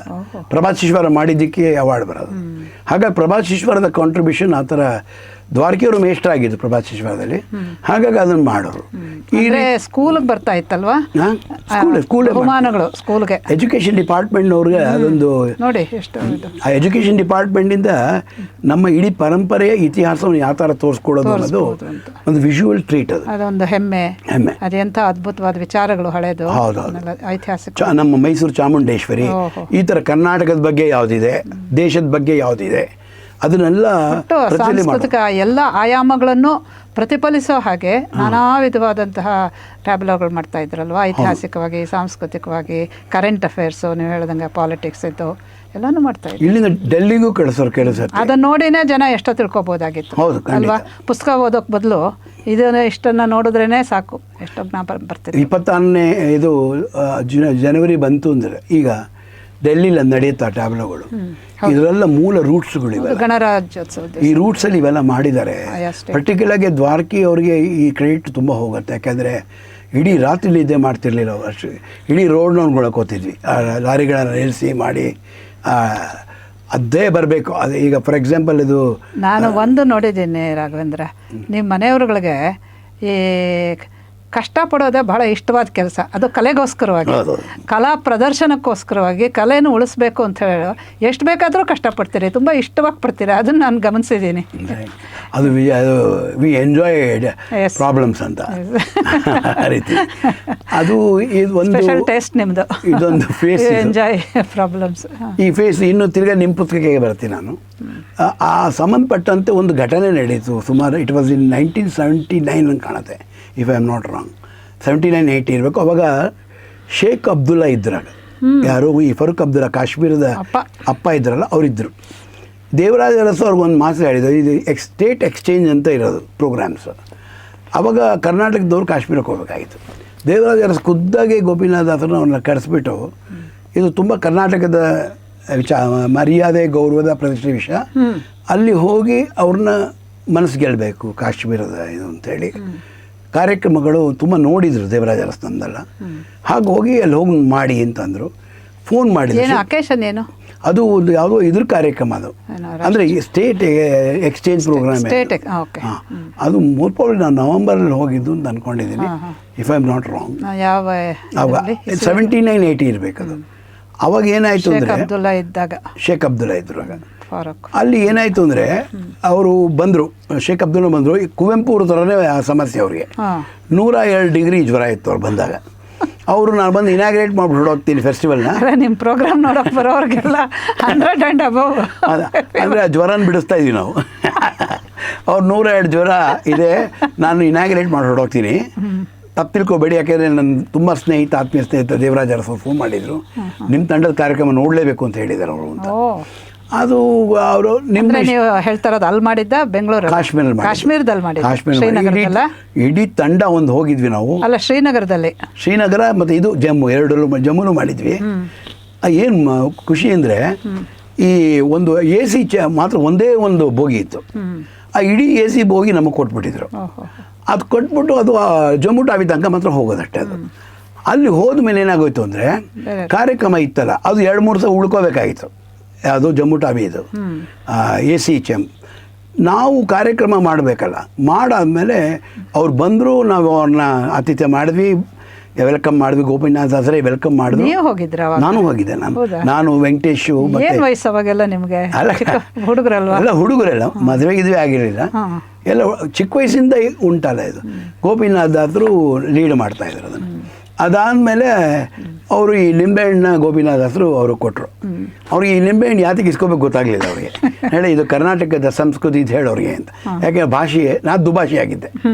ಯಾರಿಗೆ ಶೇಖ್ ಅಬ್ದುಲ್ಲಾ ಹೇಳಬೇಕಾಯಿತು, ಅವ್ರಿಗೆ ಹಿಂದಿಲಿ ಮತ್ತು ಇಂಗ್ಲೀಷ್ನಲ್ಲಿ ಹೇಳ್ತಾ ಇದ್ದೆ. ಈ ಥರ ಹೇಳ್ತಾ ಇದ್ದೆ, ದುಭಾಷೆ ಆಗಿದ್ದೆ. ಆಮೇಲೆ ತುಂಬ ಖುಷಿಪಟ್ಟರು. ಆಮೇಲೆ ಒಳಗೆ ಬಂದರು. 102 ಡಿಗ್ರಿ ಜ್ವರ ಆಯಿತು. ಮೇಲ್ಗಡೆ ಇನಾಗ್ರೇಟ್ ಮಾಡಿದ್ರು, ಕೆಳಗಡೆ ಇಳಿದು ಬಂದರು. ನಾನು ಹೇಳಿದೆ, ನೀವು ಇಷ್ಟು ಬಂದಿದ್ದೀರಾ, ನಾನು ಚೀಫ್ ಮಿನಿಸ್ಟ್ರಿಗೆ ನಾವು ಉತ್ತರ ಕೊಡಬೇಕು, ನೀವು ಒಂದು 2-3 ಮಿನಿಟ್ಸ್ ಆದರೂ ಇರಿ ಅಂತ ಹೇಳಿದೆ. ಅವ್ರು ಇರ್ತೀನಿ, ನಾನು 2-3 ನಿಮಿಷ ಇರ್ತೀನಿ, ಹೋಗ್ತೀನಿ. ಅವ್ರಿಗೆ ವಿಪರೀತ ಸೆಕ್ಯೂರಿಟಿ ಎಲ್ಲ ಇತ್ತು ಅವಾಗ. ಆಮೇಲೆ ಕೂತ್ಕೊಂಡ್ರು ಶೋ ನೋಡಿ. ಭಗವದ್ಗೀತೆ ಸ್ಟಾರ್ಟ್ ಮಾಡಿದ್ವಿ. ಭಗವದ್ಗೀತೆ ಸ್ಟಾರ್ಟ್ ಮಾಡಿದ ತಕ್ಷಣ ಅವ್ರಿಗೆ ತುಂಬ ಇದಾಗ್ಬಿಡ್ತು, ಆಸಕ್ತಿ ಬಂದ್ಬಿಡ್ತು. ಅವರೆಲ್ಲ ಬರ್ತಾ ಇದ್ದಾರೆ, ADCಗಳು ಎಲ್ಲ ಸೆಕ್ಯೂರಿಟಿ ಬರ್ತಾ ಇದ್ದಾರೆ. ಅವ್ರಿಗೆಲ್ಲ ಈ ತಡೆ ಕುವೆಂಪು ಥರನೇ ತಡೆ ಹಾಕ್ತಿದ್ರು ಅವರು, ಇಲ್ಲಿ ಬಿಡಿ ಅಂತ. ಅದನ್ನು ದಾಟ್ಬಿಟ್ರು ಅವರು, ಜ್ವರನ ದಾಟಿದ್ರು. ಅದು ಹೇಗೆ ಇನ್ವಾಲ್ವ್ ಆಗ್ಬಿಟ್ರು ಪ್ರೋಗ್ರಾಮಲ್ಲಿ ಅಂದರೆ ಆಶ್ಚರ್ಯ. ಮುಗಿತಣ್ಣ 15-20 ನಿಮಿಷ ಮುಗಿತಣ್ಣ ನಿಲ್ಲಿಸಿ ಪ್ರೋಗ್ರಾಮ್ ಹೋದರು. ನಿಲ್ಲಿಸ್ಬಿಟ್ಟು ಸ್ಟೇಜ್ ಮೇಲೆ ಬಂದು ಹೇಳಿದ್ರು ಅವರು, ಯಾರು ಶೇಖ್ ಅಬ್ದುಲ್ಲಾ. ನಾನೊಂದು ತಪ್ಪು ಮಾಡಿಬಿಟ್ಟೆ, ನಾನು ಈ ಕಾರ್ಯಕ್ರಮ ನೋಡದೆ ಹೋಗಿದ್ರೆ ಮಿಸ್ ಮಾಡ್ಕೋತಿದ್ದೆ. ಆದರೆ ನನ್ನ ಒಂದು ರಿಕ್ವೆಸ್ಟು ಆರ್ಟಿಸ್ಟ್ಗಳಿಗೆ ಏನು ಅಂದರೆ, ದಯವಿಟ್ಟು ಇನ್ನು ಸ್ವಲ್ಪ ಹೊತ್ತು ಏನೋ ಒಂದು ಐಟಮ್ ಮಾಡ್ತೀರಿ, ನನ್ನ ಕುಟುಂಬನ ಕರ್ಕೊಂಬರೋದು ಮಾಡ್ತಿದ್ದೀನಿ ನಾನು. ಅವ್ರ ಕುಟುಂಬ ಅಂದರೆ 40 ಜನ ಅವ್ರ ಹೆಂಡತಿಯರು, ಶೇಖ್ ಅಬ್ದುಲ್ಲಾ, ಬೇಗಂ ಅವರೆಲ್ಲ ಬಂದರು. ಎಷ್ಟು ಜನ ಬೇಗಂ ಮಗಳು ಗೊತ್ತಿಲ್ಲ ನಿಮಗೆ? ಅದು ಬೇಡ, ಬೇಗಂ ಅವರು ಬಂದರು, ಎಲ್ಲ ಬಂದರು. 45 ಜನ ಕೂತರು, ಎಲ್ಲ ಏರ್ಪಾಡಾಯಿತು. ಕಾರ್ಯಕ್ರಮ ಮೋಹಿನಿ ಬಸ್ ಮಾತ್ರ ಸ್ಟಾರ್ಟ್ ಮಾಡಿದ್ವಿ. ಸಿಕ್ಕಾಪಡೆ ಖುಷಿ ಆಗ್ಬಿಡ್ತಾರೆ ಭಗವದ್ಗೀತೆ ಆದಮೇಲೆ. ಭಗವದ್ಗೀತೆ ಏನಂದ್ರೆ ಮಾಡಿ ಅಂದ್ರೆ ಆಮೇಲೆ ಅವರು ಮೋಹಿನಿ ಬಸ್ ಮಾತ್ರ ನೋಡಿ ಖುಷಿ ಆಗೋಯ್ತು ಅವ್ರಿಗೆ. ನಮ್ಮವರು ನೋಡಿಲ್ಲ, ದಯವಿಟ್ಟು ರಿಪೀಟ್ ಮಾಡಿ ಅಂದರು ಭಗವದ್ಗೀತೆನ. ಭಗವದ್ಗೀತೆ ಮಾಡಿದ್ವಿ. ಪ್ರೋಗ್ರಾಮ್ ಎಲ್ಲ ಅಂದರೆ ಒಂದು 2 hours ಪ್ರೋಗ್ರಾಮ್ ಆಯಿತು. ನೋಡಾದ್ಮೇಲೆ ಸ್ಟೇಜ್ ಮೇಲೆ ಬಂದರು. ತಿರ್ಗಾ ಬಂದು ಒಂದು ಅದ್ಭುತವಾದ ಮಾತು ಹೇಳಿದ್ರು ಅವರು. ಅವ್ರು ಹೇಳಿದ್ರು, ನನಗೆ ಯಾವುದೇ ವರ್ಲ್ಡಲ್ಲಿ ಯಾವುದೇ ಮೂಲೆಗೆ ಹೋದರು, ಇಂಡಿಯಾದಲ್ಲಿ ಯಾವುದೇ ಮೂಲೆಗೆ ಹೋದರು, ಎಲ್ಲವೂ ಕಾಶ್ಮೀರದ ಬಂತು. Every one was proud of Kashmiri culture. Spiritual hub ಅಂತಾರೆ, ಸಂಸ್ಕೃತಿ ಶುರು ಆಯಿತು ಅಂತಾರೆ, ನಾಟ್ಯಶಾಸ್ತ್ರ ರಚನೆ ಆಯಿತು ಅಂತಾರೆ. ಆಮೇಲೆ ವಿಷ್ಣು ಶರ್ಮನ ಇದು ಪಂಚತಂತ್ರ ಬಂತು ಇಲ್ಲಿ ಅಂತಾರೆ. ಅನೇಕ ಸ್ಟಾಲ್ವರ್ಡ್ಸ್ಗಳು ಇಲ್ಲಿಂದ ಬಂದಿದ್ದಾರೆ. ನಾಟ್ಯಶಾಸ್ತ್ರ ರಚನಾಕಾರರು ಆಗಲಿ, ಅಭಿನವ್ ಗುಪ್ತಾ ಆಗಲಿ, ಆನಂದವರ್ಧನ ಆಗಲಿ, ಎಲ್ಲರೂ ಮಠ ಕಯ್ಯಟ ಕಲ್ಹಣ ಎಲ್ಲ ಅಲ್ಲಿನವ್ರೆ. ಎಲ್ಲ ಸಂಸ್ಕೃತದ ಮೂಲ ಏನು ಇವತ್ತು ಭಾರತೀಯರು ನಾವು ಹೆಮ್ಮೆ ಪಡ್ತೀವಿ ನಮ್ಮ ಪುರಾಣ ವೈದಿಕ ಸಂಸ್ಕೃತಿ ಬಗ್ಗೆ. ಎಲ್ಲದಕ್ಕೂ ಹಬ್ಬು ಅವಾಗ ಕಾಶ್ಮೀರವೇ ಐರ್ಛತ್ರವೇ ಆಗಿತ್ತು. ಅದಕ್ಕೆ ಅಲ್ವೇ ಭಾರತದ ಜ್ಞಾನ ಮುಕುಟ. ಅದು ಆದಮೇಲೆ ಅವ್ರು ಹೇಳಿದ್ರು ಒಂದು ಮಾತು, ಎಲ್ಲ ಕೇಳೋರು ನಾನು, ಅದು ಯಾಕೆ ಇವತ್ತು ಕಾಶ್ಮೀರದಲ್ಲಿ ಕಾಣ್ತಾ ಇಲ್ಲ ಅಂತ ಬೇಜಾರಾಗ್ತಾಯಿತ್ತು ನನಗೆ. ಆದರೆ ನನಗೆ ಈಗ ರಿಯಲೈಸ್ ಆಯಿತು, ಈ ನಾನು ಕಾಶ್ಮೀರದಲ್ಲಿ ಎಲ್ಲರೂ ಯಾವ ವಿಷಯದಲ್ಲಿ ಪ್ರೌಢಾಗಿದ್ದಾರೆ ಕಲ್ಚರು ಪರಂಪರೆ ಬಗ್ಗೆ, ಅದು ಎಲ್ಲೋ ಕರ್ನಾಟಕದಲ್ಲಿ ಯಾವುದೋ ಒಂದು ಮನತನದಲ್ಲಿ ಹೋಗಿ ಸೇರ್ಕೊಂಡ್ಬಿಟ್ಟಿದೆ. ಇದೇ ಮಾತು ಹೇಳಿದ್ದರು. ಕರ್ನಾಟಕದಲ್ಲಿ ಎಲ್ಲೋ ಒಂದು ಮನೆತನದಲ್ಲಿ ಹೋಗಿ ಸೇರ್ಕೊಂಡ್ಬಿಟ್ಟಿದೆ ಇದು. ಅವಾಗ ನಾವು ಅವ್ರಿಗೆ ಹೇಳಿದ್ವಿ, ನಾವು ಕಾಶ್ಮೀರದಲ್ಲೇ ಬಂದವರು, ಹಾಗಾಗಿ ಆ ಸಂಸ್ಕೃತಿ ಇದ್ದೇ ಇದೆ ಅಂತ ಹೇಳಿದ್ವಿ ಅವ್ರಿಗೆ. ಖುಷಿ ಆಗ್ಬಿಡ್ತು ಅವ್ರಿಗೆ. ಆಮೇಲೆ ಮಾನ್ಯ ಆದರೆ ನಿಜವಾದ ಕಾರಣ ಬೇರೆ ಇತ್ತಲ್ವ, ಅದು ಬೇರೆ. ಕಾಶ್ಮೀರದಿಂದ ಯಾತಕ್ಕೆ ಹೊರಗೋಯ್ತು ಅನ್ನೋದು ಬೇರೆ ಗೊತ್ತಿರಬೇಕು, ಅದನ್ನ ಹೇಳಲ್ಲ. ಅದು ಬೇರೆ ಕಾರಣ ಇರುತ್ತೆ. ಪುಣ್ಯವಶಾತ್ ನಿಮ್ಮಂಥವ್ರು ಬಂದಿದ್ದೆ, ನಿಮ್ಮ ಮನೆತನಗಳು ಬೇರೆ ಭಾಗಗಳಿಗೆ ಬಂದಿದ್ರಿಂದ ಅಲ್ಲಿ ಇಲ್ಲಿ ಸ್ವಲ್ಪ ಉಳ್ಕೊಂತು ಹೇಳ್ಕೊಳ್ಳೋಕ್ಕೆ. ಇಲ್ಲದೆ ಇದ್ದಿದ್ರೆ ನಿರ್ನಾಮವಾಗಿರ್ತಾ ಇತ್ತು. ಆಶ್ಚರ್ಯ. ಇನ್ನೊಂದು ಏನಂದ್ರೆ, ಅಲ್ಲಿ ಒಬ್ಬ ಕಮ್ಯುನಿಸ್ಟ್ ಒಬ್ಬರು ಜರ್ನಲಿಸ್ಟ್ ಇದ್ದರು. ಅವರು ಯಾವುದೊಂದು ಕಾಶ್ಮೀರಿ ಟೈಮ್ಸ್ ನನಗೆ ಅದೊಂದು ಎಕ್ಸಾಕ್ಟಾಗಿ ನೆನಪಿಲ್ಲ. ಅವರು ಒಂದು ಗೋಪಣ್ಣ ಅವ್ರ ಥರ ಬಂದು ಪ್ರೋಗ್ರಾಮ್ ಆದಮೇಲೆ ಒಂದು ಶೇರ್ ಮಾಡಿದ್ರು. ನಮ್ಮ ತಾಯಿಗೆ ಮಾತು ಹೋಗಿ 10 ವರ್ಷ 15 ವರ್ಷ ಆಗಿದೆ, ಈ ಥರ ಕಾರ್ಯಕ್ರಮ ತರ್ತಾ ಇದ್ದಾರೆ ಅಂತ ಅವ್ರಿಗೆ ಹೇಳಿದೆ ನಾನು, ಬರ್ತಾಯಿದೆ ಅಂತ. ಹಾಗೆ ನಾನು ಕರ್ಕೊಂಡೋಗಿ ಒಂದು ಗಲಾಟೆ ಮಾಡಿದ್ರು. ಕರ್ಕೊಂಡು ಹೋದಾಗ ನಿಮ್ಮ ಭಗವದ್ಗೀತೆ ನೋಡುವಾಗ, ವಿಶ್ವರೂಪ ನೋಡಿದಾಗ ಶಿ ಸ್ಟಾರ್ಟೆಡ್ ಸ್ಪೀಕಿಂಗ್ ಅಂದರು. ಶಬ್ದ ಬರೋಕ್ಕೆ ಶುರುವಾಗೋಯ್ತು ಅವ್ರ ಬಾಯಲ್ಲಿ. ಇದನ್ನು ಅವರೇ ಕಮ್ಯುನಿಸ್ಟ್ ಹಾಗೆ ಅದು ಖುಷಿ ಅವ್ರಿಗೆ ಭಗವದ್ಗೀತೆ ಕೇಳಿಬಿಟ್ಟಿದ್ದಾರೆ, ಅವರಿಗೆ ಖುಷಿ ಆಗ್ಬಿಟ್ಟಿದೆ. ಅವರಿಗೆ ಇನ್ನೇನು ಬೇಕಿದೆ, ಅದು ತಡೆ ಹಾಕ್ಬಿಟ್ಟಿತ್ತು ಅಂತ ಕಾಣುತ್ತೆ ಅವ್ರ ಮನಸ್ಸಲ್ಲಿ. ಇದು ಈ ಆರ್ಟ್ ಫಾರ್ಮ್ಸಲ್ಲಿ ನೋಡಿದಾಗ ಅವರಿಗೆ ತುಂಬ ಖುಷಿ ಆಯಿತು. ಅವರು ಅದನ್ನು ಬರೆದಿದ್ದಾರೆ, ಕಾಶ್ಮೀರಿ ಟೈಮ್ಸಲ್ಲಿ ಅದನ್ನು ಬರೆದಿದ್ದಾರೆ. ಅದು ದಾಖಲೆ ಕೂಡ ಇದೆ ಅದರದ್ದು. ಇದಾದ ಮೇಲೆ ಅವರು ನಮಗೆ ಒಂದು ಡಿನ್ನರ್ ಏರ್ಪಾಡು ಮಾಡಿದ್ರು, ಯಾರು ಶೇಖ್ ಅಬ್ದುಲ್ಲಾ. ಎಲ್ಲ ಆರ್ಟಿಸ್ಟ್ಗಳು ಹೋಗಿದ್ವಿ. ಹೋದ್ಮೇಲೆ ಒಂದು ಮಾತು ಸ್ಟೇಜ್ ಮೇಲೂ ಹೇಳಿದ್ರು ಅದನ್ನು, ಈ ಕಲಾವಿದನ ಸುಮ್ಮನೆ ಇಲ್ಲಿಗೆ ಬಿಡಲ್ಲ ನಾನು, ಇವ್ರು ಇಲ್ಲಿ ತನಕ ಬಂದಿದ್ದಾರೆ, ಇವರು ಎಲ್ಲೆಲ್ಲಿ ಡಿಫೆನ್ಸ್ ಇದೆ, ಈಗ ಬಾರ್ಡ್ರುಗಳು 6 ಕಡೆ ಬಾರ್ಡ್ರ್ ಇದೆ, 6 ಕಡೆ ಪ್ರೋಗ್ರಾಮ್ ಮಾಡಬೇಕು ಇವರು. ನಾವು ವಾಪಸ್ ಬರಬೇಕು ಡೆಲ್ಲಿ ಪ್ರೋಗ್ರಾಮ್, ಮಾಲ್ವಂಕರ್ ಆಡಿಟೋರಿಯಮ್ಗೆ. ಅಲ್ಲಿ ಪ್ರೋಗ್ರಾಮ್ ಇತ್ತು. ಏನು ಹೇಳಿದ್ರು, ಇಲ್ಲ ನಾನು ಮಾತಾಡ್ತೀನಿ ಬಿಡಿ ಅಂತ ಹೇಳಿಬಿಟ್ಟು ಕರ್ನಾಟಕಕ್ಕೂ ಮಾತಾಡಿ, ಸೆಂಟ್ರಲ್ಗೂ ಮಾತಾಡಿ, ನೋಡಪ್ಪ ನಿಮ್ಮ AC ಕೋಚು ಜಮ್ಮು ಟಾವಿಲೇ ಇರುತ್ತೆ, ನಾವು ಎಲ್ಲಿ ತನಕ ಕಳಿಸಲ್ವೋ ಅದಿಲ್ಲೇ ಇರುತ್ತೆ ಅಂತ. ಸೊ ಅರೆಸ್ಟ್ ಮಾಡಿಬಿಟ್ರು ನಿಮ್ಮನ್ನು. ನಾವು ಹೇಳ್ತಾನೆ ಇದ್ದೀವಿ, ಯೂನಿಯನ್ ಮಿನಿಸ್ಟರ್ಸ್ ಎಲ್ಲ ಬರ್ತಿದ್ದಾರೆ ಮಾಲ್ವಂಕರ್ ಆಡಿಟೋರಿಯಂ ಡೆಲ್ಲಿಲಿ, ನಾವು ಹೋಗಬೇಕು ಅಂತ ಏನು ಗೋಪಣ್ಣ ಹೇಳಿದ್ರು ಕೇಳಲೇ ಇಲ್ಲ ಅವರು. ಅದೆಲ್ಲ ನಂಗೆ ಗೊತ್ತಿಲ್ಲ, ನೀವು ಬಂದಿದ್ದೀರಾ, ಬಂದಿರೋದು ನಿಮ್ದು ಅಷ್ಟೇ, ಬಿಡೋದು ನಮ್ಮದು ಅಂದರು ಅವರು ಶೇಖ್ ಅಬ್ದುಲ್ಲಾ. ಕೊನೆಗೆ ಏರ್ಪಾಡು ಮಾಡಿದರು ಪಾಪ. ಅಂದರೆ ಎಲ್ಲ ಕಡೆ ಬಾರ್ಡ್ರ್ಗಳು ಎಲ್ಲೆಲ್ಲಿ ಬರುತ್ತೆ, ಅಲ್ಲಿ ಹೋದಾಗ ಆಗಿದ ಆನಂದನೇ ಬೇರೆ ಇಲ್ಲ ಅವರೇ. ಈ ಕೆಲವು ಕಡೆ ವರ್ಲ್ಡ್ ವೈಡ್ ಬಾರಿ ಪ್ರೋಗ್ರಾಮ್ ಎಲ್ಲ ಕಡೆಗೂ ಮಾಡ್ಕೊಂಬರ್ತೀವಿ. ಈ ಡಿಫೆನ್ಸ್ನವ್ರು ಮುಂದೆ ಮಾಡಿದಾಗ ಎಲ್ಲೋ ಕಾಯ್ತಾ ಇರ್ತಾರೆ, ಈ ಕಾರ್ಗಿಲ್ ಥರ ಎಲ್ಲೆಲ್ಲೋ ಇರ್ತಾರೆ, ಊಟ ಇರಲ್ಲ, ತಿಂಡಿ ಇರಲ್ಲ, ಏನೂ ಇರಲ್ಲ, ಹೆಂಡತಿ ಇರಲ್ಲ, ಮಕ್ಕಳಿರಲ್ಲ. ಅವತ್ತು ಅನೇಕರು ನಮ್ಮ ಕನ್ನಡಿಗರು ಇದ್ದರು ಕೆಲವು ಕಡೆ ಟೆಂಟ್ ಮೇಲೆ, ಎಲ್ಲರೂ ಇರ್ತಾರಲ್ಲ. ಅದು ಎಷ್ಟು ಪ್ರೀತಿ ಅಂತೀರ, ಅವ್ರು ನೋಡೇ ಎಷ್ಟೋ ಆಗ್ಬಿಟ್ಟಿದೆ. ನಾವು ಕರ್ನಾಟಕ ನೋಡೇ ತುಂಬ ಆಗಿದೆ, ನಿಮ್ಮ ಮೂಲಕ ಕರ್ನಾಟಕ ನೋಡ್ತಾ ಇದ್ದೀವಿ ಅಂತ ಹೇಳಿ ಮಾಡಿ ಅದ್ಭುತವಾದ ಅಡುಗೆಗಳು ಮಾಡಾಕಿದ್ರು. ಕರ್ನಾಟಕದೇ ಅಡುಗೆ ಮಾಡಾಕ್ತೀವಿ ಅಂತ. ಅಷ್ಟು ಡಿಫೆನ್ಸ್ ಕಡೆ ಮಾಡ್ಕೊಂಬಂದ್ವಲ್ಲ, ಅದು ಒಂದು ಯಾವುದೋ ಲೆವೆಲ್ಗೆ ಹೊಟ್ಟೋಗ್ಬಿಡುತ್ತೆ. ಬೇರೆ ಪ್ರೋಗ್ರಾಮ್ಸ್ನೆಲ್ಲ ಆ ಲೆವೆಲ್ಗೆ ಹೋಗಲ್ಲ, ತೂಕ ನೋಡ್ತಿರಲ್ಲ ನೀವು. ಆ ರೀತಿ ಅಂದರೆ ಈ ಡಿಫೆನ್ಸ್ ಅವರು ಮಾಡಿದಾಗ ಮಾತ್ರ ಆಗುವ ಆನಂದವೇ ಬೇರೆ. ಅದು ಸಂಬಂಧಪಟ್ಟಿದ್ದ ದೇಶಭಕ್ತಿ, ದೇಶದ ಬಗ್ಗೆನೇ ಮಾಡಿದ್ವಿ ಪ್ರೋಗ್ರಾಮ್ಸ್ ಎಲ್ಲ ಹೋಗಿ. ಅಲ್ಲ, ದೇಶ ಕಾಯೋರು, ಇದು ದೇಶವನ್ನು, ದೇಶದ ಸತ್ವವನ್ನು ಕಾದಿರುವಂತಹ ಸಂಸ್ಕೃತಿ. ಅದೆರಡೂ ಒಂದು ಯಾವುದೋ ಒಂದು ಲೆವೆಲಲ್ಲಿ ಹತ್ತತ್ರ ಬಂದಾಗ ಏನು ಅದ್ಭುತಗಳು ನಡೆಯುತ್ತೆ ನೋಡಿ. ಅದೇ ಆ ಭಾವದೀಪ್ತಿ ಹೆಚ್ಚಾಗುತ್ತೆ. ಹೇಳಿದ್ರಿ ಅವರು. ಶೇಖ್ ಅಬ್ದುಲ್ಲಾ, ದೇವರಾಜ ಅರಸ್ ಫೋನ್ ಮಾಡಿ, ನಿಮ್ಮ ಕಾರ್ಯಕ್ರಮ ನೋಡದೆ ಹೋಗಿದ್ರಿ, ನಿಮ್ಮ ತಂಡದ್ದು, ನಿಮ್ಮ ಕರ್ನಾಟಕ ತಂಡದ್ದು. ನನಗೆ ನನ್ನ ಕಾಶ್ಮೀರದ ಸಂಸ್ಕೃತಿ ಎಲ್ಲಿ ಹೋಯಿತು ಅಂತ ತುಂಬ ಸಂಕಟ ಆಗ್ತಿತ್ತು.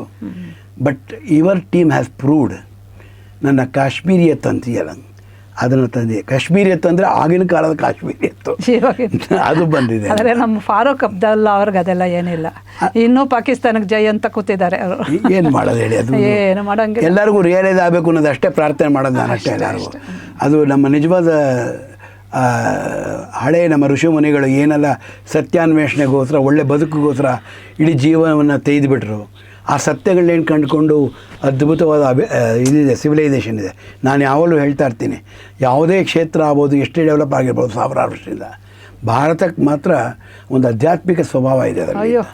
ಹಾಗಾಗಿ ಇದುವರೆಗೂ ಬೇರೆ ಏನೇ ಸಮಸ್ಯೆಗಳಾದರೂ ಭಾರತೀಯ ಸಿವಿಲೈಸೇಷನ್ ಅಂದರೆ ಅದೇ ಕಲೆ ಆಗ್ಬೋದು, ಸಂಸ್ಕೃತಿ ಆಗ್ಬೋದು, ಯಾವುದೇ ಪರಂಪರೆ ಆಗ್ಬೋದು, ಖಂಡಿತ ಅದು ಇದ್ದೇ ಇದೆ, ಇವತ್ತು ನಮಗಿದ್ದೇ.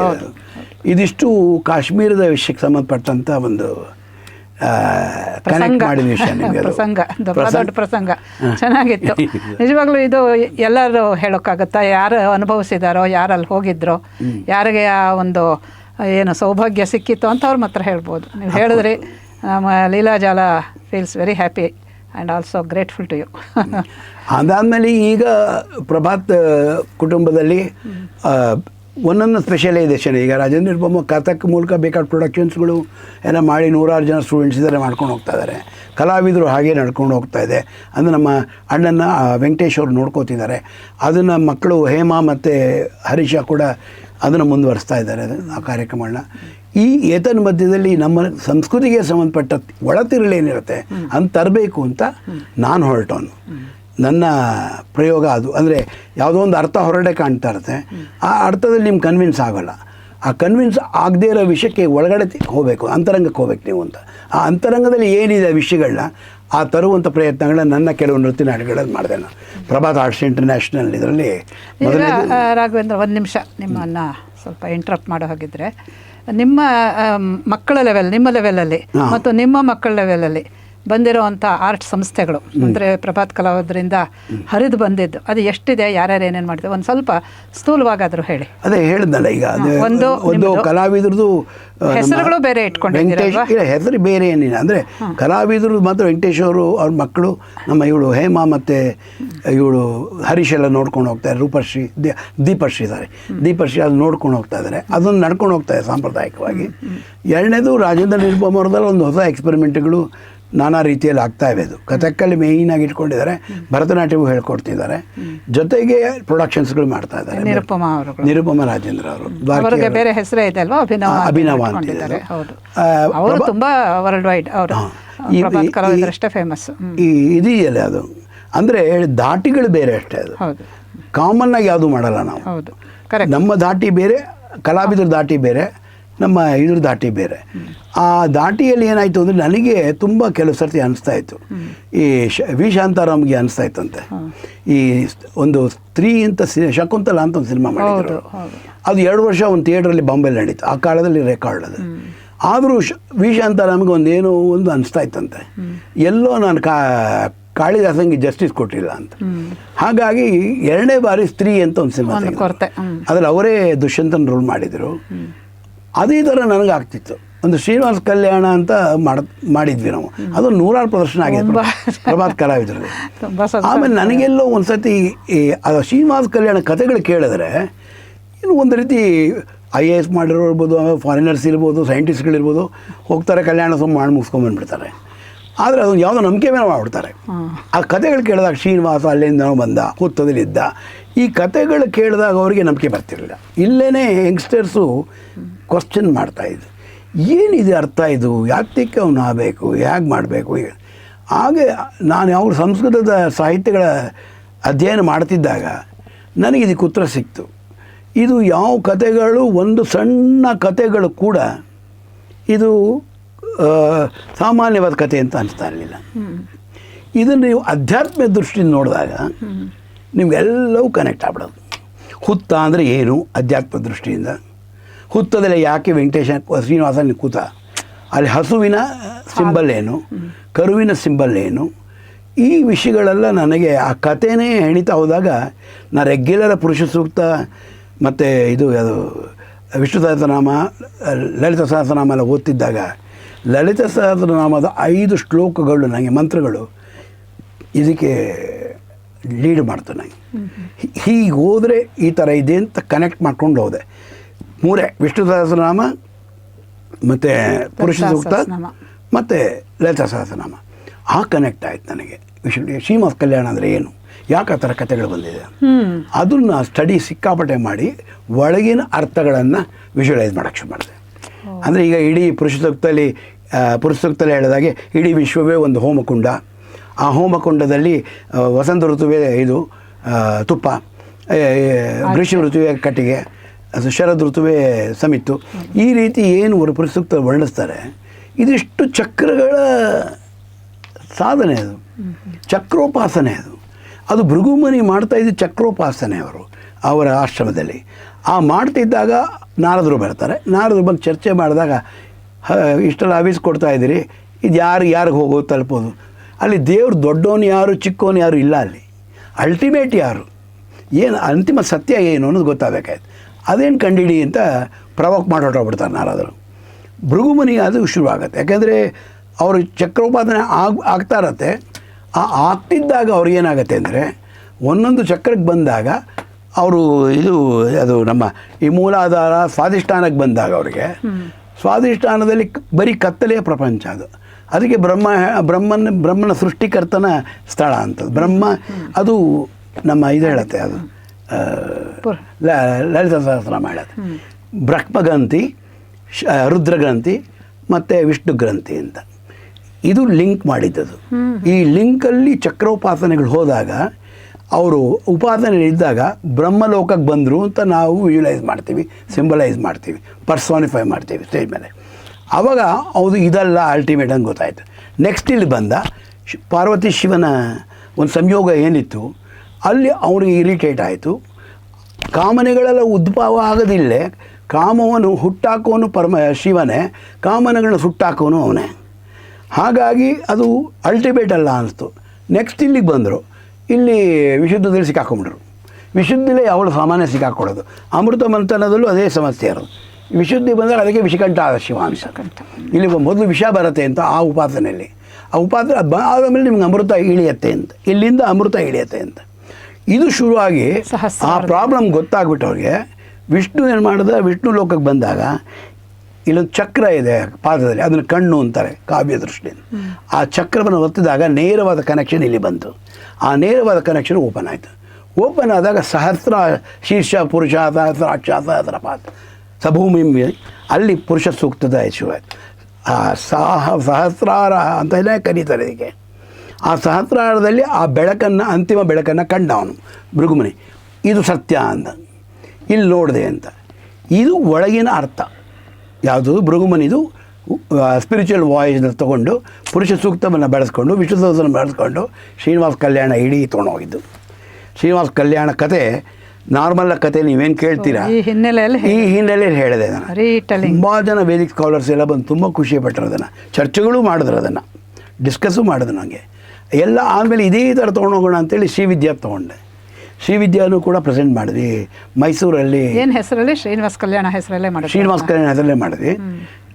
ಶ್ರೀವಿದ್ಯಾದು ಅದರ ಜಿಯೋಮೆಟ್ರಿಕಲ್ ಮೆಜರ್ಸ್ ಯಾವ ಥರ ಇರುತ್ತೆ ವೇದಿಕ್ ಕಾಲದಲ್ಲಿ ಏನದು, ಎಲ್ಲವೂ ಚಕ್ರಗಳು ಮತ್ತು ನಮ್ಮ ಹೋಮಕುಂಡಗಳು ಇವೆಲ್ಲ ಜಿಯೋಮೆಟ್ರಿಯಲ್ಲೇ ವರ್ಕ್ ಆಗೋದು.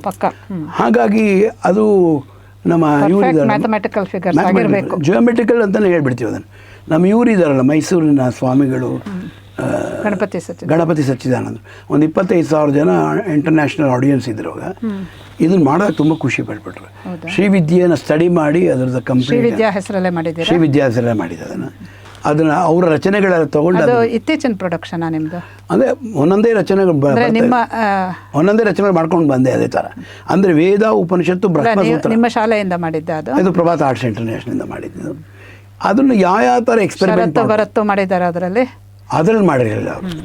ಅದೆಲ್ಲ ಮಾಡ್ಕೊಂಡು ಬಂದೆ. ಒಂದೊಂದೇ ವೇದಗಳಿಗೆ ಸಂಬಂಧಪಟ್ಟೆ, ಬ್ರಹ್ಮಸೂತ್ರಕ್ಕೆ ಸಂಬಂಧಪಟ್ಟಿದ್ದು, ಪುರಾಣಗಳಲ್ಲಿ ಅರ್ಥವಾಗದ ವಿಷಯಗಳು, ಈ ವಿಷಯಗಳನ್ನ ತಗೊಂಡು ಒಂದೊಂದೇ ಪ್ರಯೋಗ ಮಾಡ್ಕೊಂಡು ಬಂದೆ. ಅದರ ಸುಮಾರು ಶೋಸ್ಗಳಾಗಿದೆ ಎಲ್ಲ ಕಡೆಗೂ. ಅದಾದಮೇಲೆ ಪುಣ್ಯಕೋಟಿನ ಎಲ್ಲ ಭಾಷೆಗೂ ಆಗಬೇಕು ಅಂತ ನಮ್ಮ ಇವರು ದಯಾನಂದ ಸರಸ್ವತಿ ಸ್ವಾಮೀಜಿಯವರು ಹೇಳಿದ್ರು. ಅವ್ರು ನಮ್ಮ ಪುಣ್ಯಕೋಟಿ ನೋಡಿ ತುಂಬ ಖುಷಿ ಆಗ್ಬಿಟ್ಟು, ಕೊಯಮತ್ತೂರಿನವರು ಇದನ್ನು ಚೆನ್ನೈಲಿ ಮಾಡಲೇಬೇಕು, ನಮ್ಮ ಇದರಲ್ಲಿ ಆರ್ಷಂತಕೃತಿಗೆ ಆಗಲೇಬೇಕಿದು ಅಂತೇಳಿ ಅವರೇ ಖುದ್ದಾಗಿ ನಿಂತ್ಕೊಂಡು ಅವತ್ತು ಇವರು ರಜನಿಕಾಂತು, ಲತಾ ಎಲ್ಲ ಕ್ರೀಮ್ ಆಫ್ ಅವರ್ ಇಂಟೆಲೆಕ್ಚುಯಲ್ಸ್ ಎಲ್ಲ ಇನ್ನೊಂದು ಲೆವೆಲ್ ಆಗಿದೆ. ಮಾಡಿದ್ವಿ ಪುಣ್ಯಕೋಟೆ ಅಂತ ಮಾಡಿದ್ಯಾ? ಸಂಸ್ಕೃತ ಫಿಲ್ಮ್. ಹೌದಾ? ಸಂಸ್ಕೃತ ಮಾಡಬೇಕು ಅಂತ ಆಸೆ ಇದೆ ನನಗೆ. ನೋಡಿ ಅನಿಮೇಷನ್ ಫಿಲ್ಮ್, ಅದು ಫಸ್ಟ್ ಅನಿಮೇಷನ್ ಫಿಲ್ಮ್ ಸಿಗುತ್ತೆ ನೋಡಿ, ಬುಕ್ ಮೈ ಶೋಲಲ್ಲಿ ಕಾಣಿಸುತ್ತೆ. ನೋಡ್ತೀನಿ, ಖಂಡಿತ ನೋಡ್ತೀನಿ. ಅದರ ಪ್ರೊಡ್ಯೂಸರ್ ಡೈರೆಕ್ಟರ್ನು ಇಂಟರ್ವ್ಯೂ ಮಾಡಿದ್ವಿ ನಾವು. ಹೌದಾ? ಲೀಲಾಜಾಲದಲ್ಲಿ ರವಿಶಂಕರ್ ಅಂತ ಸಾಧಾರಣ ವ್ಯಕ್ತಿ. ಕಲಾವಿದರಿಂದ ಪುಣ್ಯಕೋಟಿ ಮಾಡಿರೋದು ಸಾವಿರಾರು ಶೋ ಆಗೋಗಿದೆ, ತುಂಬ ಆಗಿದೆ. ಇಲ್ಲಿ ನಾನು ಬೇರೆ ಭಾಷೆಗೆ ಹೋಗ್ಬೇಕು ಅಂತ ಹೊರಟೆ. ಕರ್ನಾಟಕದಲ್ಲ ತುಂಬ ವಿಶೇಷ ರೀ, ತುಂಬ ಪ್ರಸಿದ್ಧಿ. ಬೇರೆ ಭಾಷೆಗಳಲ್ಲಿ ಅಷ್ಟಿಲ್ಲ. ಇಲ್ಲ, ಪದ್ಮಸುಬ್ರಹ್ಮಣ್ಯ ಹೇಳಿದ್ರು ಈ ಪುಣ್ಯಕೋಟಿ ಕತೆ ಕರ್ನಾಟಕಕ್ಕೆ ಒಂದು ಸಿಗ್ನೇಚರ್ ಟ್ಯೂನ್ ಅದು. ಪುಣ್ಯಕೋಟಿ ನೋಡಾದ್ಮೇಲೆ ತುಂಬಾ ಹೇಳ್ಬಿಟ್ಟಿದ್ರು, ಸಿಕ್ಕಾಪಟ್ಟೆ ಚೆನ್ನಾಗಿದೆ. ಅದಕ್ಕೆ ಪದ್ಮಸುಬ್ರಹ್ಮಣ್ಯ ಮಾತ್ರ ಹೇಳಿದ್ರು, ಗ್ರೀಸ್ ಟ್ರಾಜಿಡಿಗೂ ಇಂಡಿಯನ್ ಟ್ರಾಜಿಡಿಗೂ ಡಿಫ್ರೆನ್ಸ್ ಏನು ಅಂದರೆ, ಗ್ರೀಕ್ ಟ್ರಾಜಿಡಿಯಲ್ಲಿ ಅಲ್ಲಿ ಟ್ರ್ಯಾಜಿಡಿನೇ ಆಗುತ್ತೆ. ಆದರೆ ನಮ್ಮ ಟ್ರ್ಯಾಜಿಡಿ ನೋಡಿದಾಗ ನಮ್ಗೆ ಆನಂದ ಕಣ್ಣೀರು ಬರುತ್ತೆ. ಇದು ಡಾಕ್ಟರ್ ಪದ್ಮಾವತ ಸುಬ್ರಹ್ಮಣ್ಯಂ ಅವರು ನಮ್ಮ ಪುಣ್ಯಕೋಟಿ ನೋಡಾದ್ಮೇಲೆ ತಮಿಳಲ್ಲಿ ಮಾಡಿದ್ದು. ಅದು ಆ ರೀತಿ ಆಯಿತು. ಆ ಥರ 14 ಭಾಷೆಯಲ್ಲೂ ಮಾಡಬೇಕು ಅಂತ ದಯಾನಂದ ಸರಸ್ವತಿ ಅವರ ಕನಸು. ಅದು ಟ್ರೈ ಮಾಡ್ತಾ ಇದ್ದೀವಿ ಅದನ್ನು. ಹಾಗೆಯೇ ಸುಮಾರು ಈ ನಿಮ್ಮ ಇಂಟ್ರೆಸ್ಟಿಂಗ್ ವಿಷಯ ಏನು ಅಂದರೆ ಒಂದು ತಮಸೋ ಮಾ ಜ್ಯೋತಿರ್ಗಮಯ ಅಂತ ಮಾಡಿದೆ. ಅದು ಕಾನ್ಸೆಪ್ಟು ಎಲ್ಲನೂ ಇಂಟ್ರೆಸ್ಟ್ ನೀವು ಮಾಡಿರೋದಲ್ಲ. ಅಲ್ಲ, ಈಗ ನಿಮಗೆ ಸಂಬಂಧ ಇದೆ ಅಂತ ಹೇಳ್ತಾ ಇರೋದು. ಯಾಕೆ ಅಂತ ಹೇಳಿದ್ರೆ ವಾಜಪೇಯಿ ಅವರು ಪ್ರೈಮ್ ಮಿನಿಸ್ಟರ್ ಆಗಿದ್ದರು. ಅದು ಒಂದು 5,000 ಜನ ಡೆಲಿಗೇಷನ್ ಇತ್ತು. 72 ದೇಶದ ಸೆಕ್ರೆಟರಿಗಳು ಅಂದರೆ ಮಿನಿಸ್ಟರ್ ಲೆವೆಲ್ನವರು ಬಂದಿದ್ರಲ್ಲಿ. ಇದು ಇಂಟರ್ನ್ಯಾಷನಲ್ ಸ್ಟ್ರೀಟ್ ಫೇರ್ ಜಾಗದಲ್ಲಿ ಆಗಿದ್ದು, ಸ್ಪೆಷಲ್ ಡೆಲ್ಲಿ. ಅವ್ರಿಗೇನಾರು ಮಾಡಬೇಕು, ಹೌ ಟು ಇದು ಅದು ಡಿಸಾರ್ಮಮೆಂಟ್ ಅಂತ, ನ್ಯೂಕ್ಲಿಯರ್ ಇದನ್ನು ಹ್ಯಾಕ್ ತೆಗಿಬೇಕು, ಟೆರರಿಸಮ್ನ ಆ ಥರ ತೆಗಿಬೇಕು ಅಂತ, ಹೌ ಟು ಇದು ಕಮ್ ಔಟ್ ಫ್ರಮ್ ಟೆರರಿಸಮ್ ಅಂತ. That was the subject of ಇದು. ಅದಕ್ಕೆ ಹೊಸ ಪ್ರೊಡಕ್ಷನ್ ಮಾಡಿದೆ, ತಮಸೋಮ ಜ್ಯೋತಿರ್ಗಮಯ ಅಂತ ಇಟ್ಟು ಅದು 3 ಮಜಲಲ್ಲಿ ಮಾಡಿ ಅದನ್ನು ಹ್ಯಾಕ್ ಶುರುವಾಯಿತು ಇವನ ಕಾಲದಲ್ಲೇ. ಟೆರರಿಸಮ್ ಅನ್ನೋದು ಹಿರಣ್ಯಾಕ್ಷನೇ ಹೇಗೆ ಭೂಮಿಯ ಕಕ್ಷೆಯನ್ನು ತೆಗೆದುಬಿಟ್ಟಿದ್ದ, ಅದನ್ನು ಹೇಗೆ ಬಂದು ಹೊರ ಹಾಕಿ ಕುಡಿದ, ಆ ಥರ ಹ್ಯಾಕ್ ಸ್ಟಾರ್ಟ್ ಆಗಿದೆ ಸಾವಿರಾರು ವರ್ಷಗಳಿಂದ ಟೆರರ್ ಅನ್ನೋದು ಅದನ್ನು ಹ್ಯಾಕ್ ತೆಗಿಬೇಕು ಅಂತ. ಸೊ ಇಲ್ಲೇ ಶುರು ಆಯಿತು ಅಂತ ಹೇಳ್ಬಿಟ್ರ ನೀವು? ಇಲ್ಲ, ಟೆರರ್ ಅನ್ನೋದು ವರ್ಲ್ಡ್ ವೈಡ್ ಯಾವ ಥರ ಶುರುವಾಯಿತು ಹೇಳಿದ್ದು. ಆಮೇಲೆ ರೀಸೆಂಟೆಲ್ಲ ಏನಾಗಿದೆ ಅದನ್ನು ಕಂಪ್ಲೀಟ್ ಬೆಳೆಸ್ಕೊಂಡ್ವಿ. ಇವಾಗ ಪಾಕಿಸ್ತಾನ ಎಪಿ ಸೆಂಟರ್ ಅಂತಾರೆ, ನೀವು ಇಂಡಿಯಾನೇ ಮಾಡಕ್ಕೆ ಇಲ್ಲ, ಇಂಡಿಯಾ ಅವಾಗ ಪಾಕಿಸ್ತಾನ ಇಂಡಿಯಾಗೆ ಸೇರಿತ್ತು. ಆದರೆ ನಾನು ಒಂದು ಹೇಳ್ತಾ ಇರೋದು ಏನಂದರೆ, ಟೆರರ್ ಅನ್ನೋದು ಯಾವುದೋ ಸ್ಪಿಯರ್ ಅಂತ ಹೋಗೋದು ಅಷ್ಟೇ. ಅದು ಈ ಥರ ಗ್ರೂಪಲ್ಲಿ ಆಗೋ ವಿಷಯಗಳು ಬೇರೆ ವಿಷಯ. ಇದನ್ನು ತಂದಿದ್ದೀನಿ. ಆಧುನಿಕವಾಗಿ ಮುಂಬೈಯಲ್ಲಿ ಅಟ್ಯಾಕ್ ಆಗಿದ್ದು ತಂದೆ ನಾನು ತಂದೆ ಅದನ್ನು. ಅದು ತಂದು ನಾವು ಯೋಗವನ್ನು ಬಳಸ್ಕೊಂಡ್ವಿ. ಅದರಲ್ಲಿ ಯೋಗವನ್ನು ಬಳಸ್ಕೊಂಡಿರೋದು 2 ಡಾನ್ರಮ. ಯೋಗವನ್ನು ಯಾರೂ ಕಲಾತ್ಮಕವಾಗಿ ನೋಡ್ತಾ ಇರಲಿಲ್ಲ. ಇಲ್ಲ ಹೆಲ್ತು, ಇಲ್ಲ ಸ್ಪಿರಿಚುವಲ್ಲು, ಇಲ್ಲ ಥೆರಪಿ ಅಷ್ಟೇ. ಇದನ್ನು ನಾನು ವ್ಯಾಸ ನಮ್ಮ ಗುರುಜಿಗೂ ಹೇಳ್ತಾ ಇದ್ದೆ, ನಾಗೇಂದ್ರ ಗುರುಜಿ, ನೀವು ಕಲಾತ್ಮಕವಾಗಿ ಹ್ಯಾಕ್ ತರೋಕ್ಕಾಗತ್ತೆ ಯೋಗನ ಅಂತ ಅವರ ವಾದ. ಅದಕ್ಕೆ ನಾನು ಹೇಳಿದೆ, ನಾನು ಮಾಡ್ತೀನಿ ಅಂತೇಳಿ ಭಾಗವತದಲ್ಲಿ ಮಾಡಿದೆ. ಅದನ್ನು ಪುರುಷ ಸೂಕ್ತದಲ್ಲಿ ಬೆಳೆಸ್ಕೊಂಡೆ. ಅದನ್ನು ಪುರುಷ ಸೂಕ್ತದಲ್ಲಿ ಯಾವ ಥರ ಅಂದರೆ, ಯೌಗಿಕವಾಗಿ ಅದರ ಸಿಗ್ನಿಫಿಕೆನ್ಸ್ ಏನು, ಪುರುಷ ಸೂಕ್ತದ್ದು ಕಲೆ ಸಂಸ್ಕೃತಿಯ ನೃತ್ಯ ಸಂಗೀತದ ದೃಷ್ಟಿಯಿಂದ ಏನು, ವೈದಿಕ ದೃಷ್ಟಿಯಿಂದ ಏನು, ಅದಷ್ಟು 3 ಮಜಲು ತೊಗೊಂಡು ಪುರುಷ ಸೂಕ್ತ ಪ್ರಯೋಗ ಆಗಿತ್ತು. ಅದು ಬರೀ ಯೋಗವನ್ನು ಬೆಳೆಸಿದ್ವಿ. ಅದರಲ್ಲಿ ಆಸನಗಳೇನು ಅಂತ, ಆಸನಗಳು ಮಾನಸಿಕ ಕ್ರಿಯೆಗಳಷ್ಟೇ ಅಂತೇಳಿ. ನೆಕ್ಸ್ಟು ಹಾಗೇನೆ ಭಾಗವತದಲ್ಲಿ ಮಾಡಿದ್ವಿ, ಪೇಪತಾ ಭಾಗವತಮನ ಸಮಾಲಯಂ ಅಂತ. ಅದೆಲ್ಲ ಕಡೆಗೂ ಪ್ರೆಸೆಂಟ್ ಮಾಡಿದ್ವಿ. ಅದು ಬೇರೆ ಬೇರೆ ಭಾಷೆಯಲ್ಲಾಗಿದೆ. ಅಲ್ಲೂ ಕೂಡ ಯೋಗವನ್ನು ತುಂಬ ಒಳ್ಳೆ ರೀತಿಯಲ್ಲಿ ಬೆಳೆಸ್ಕೊಂಡಾಯಿತು.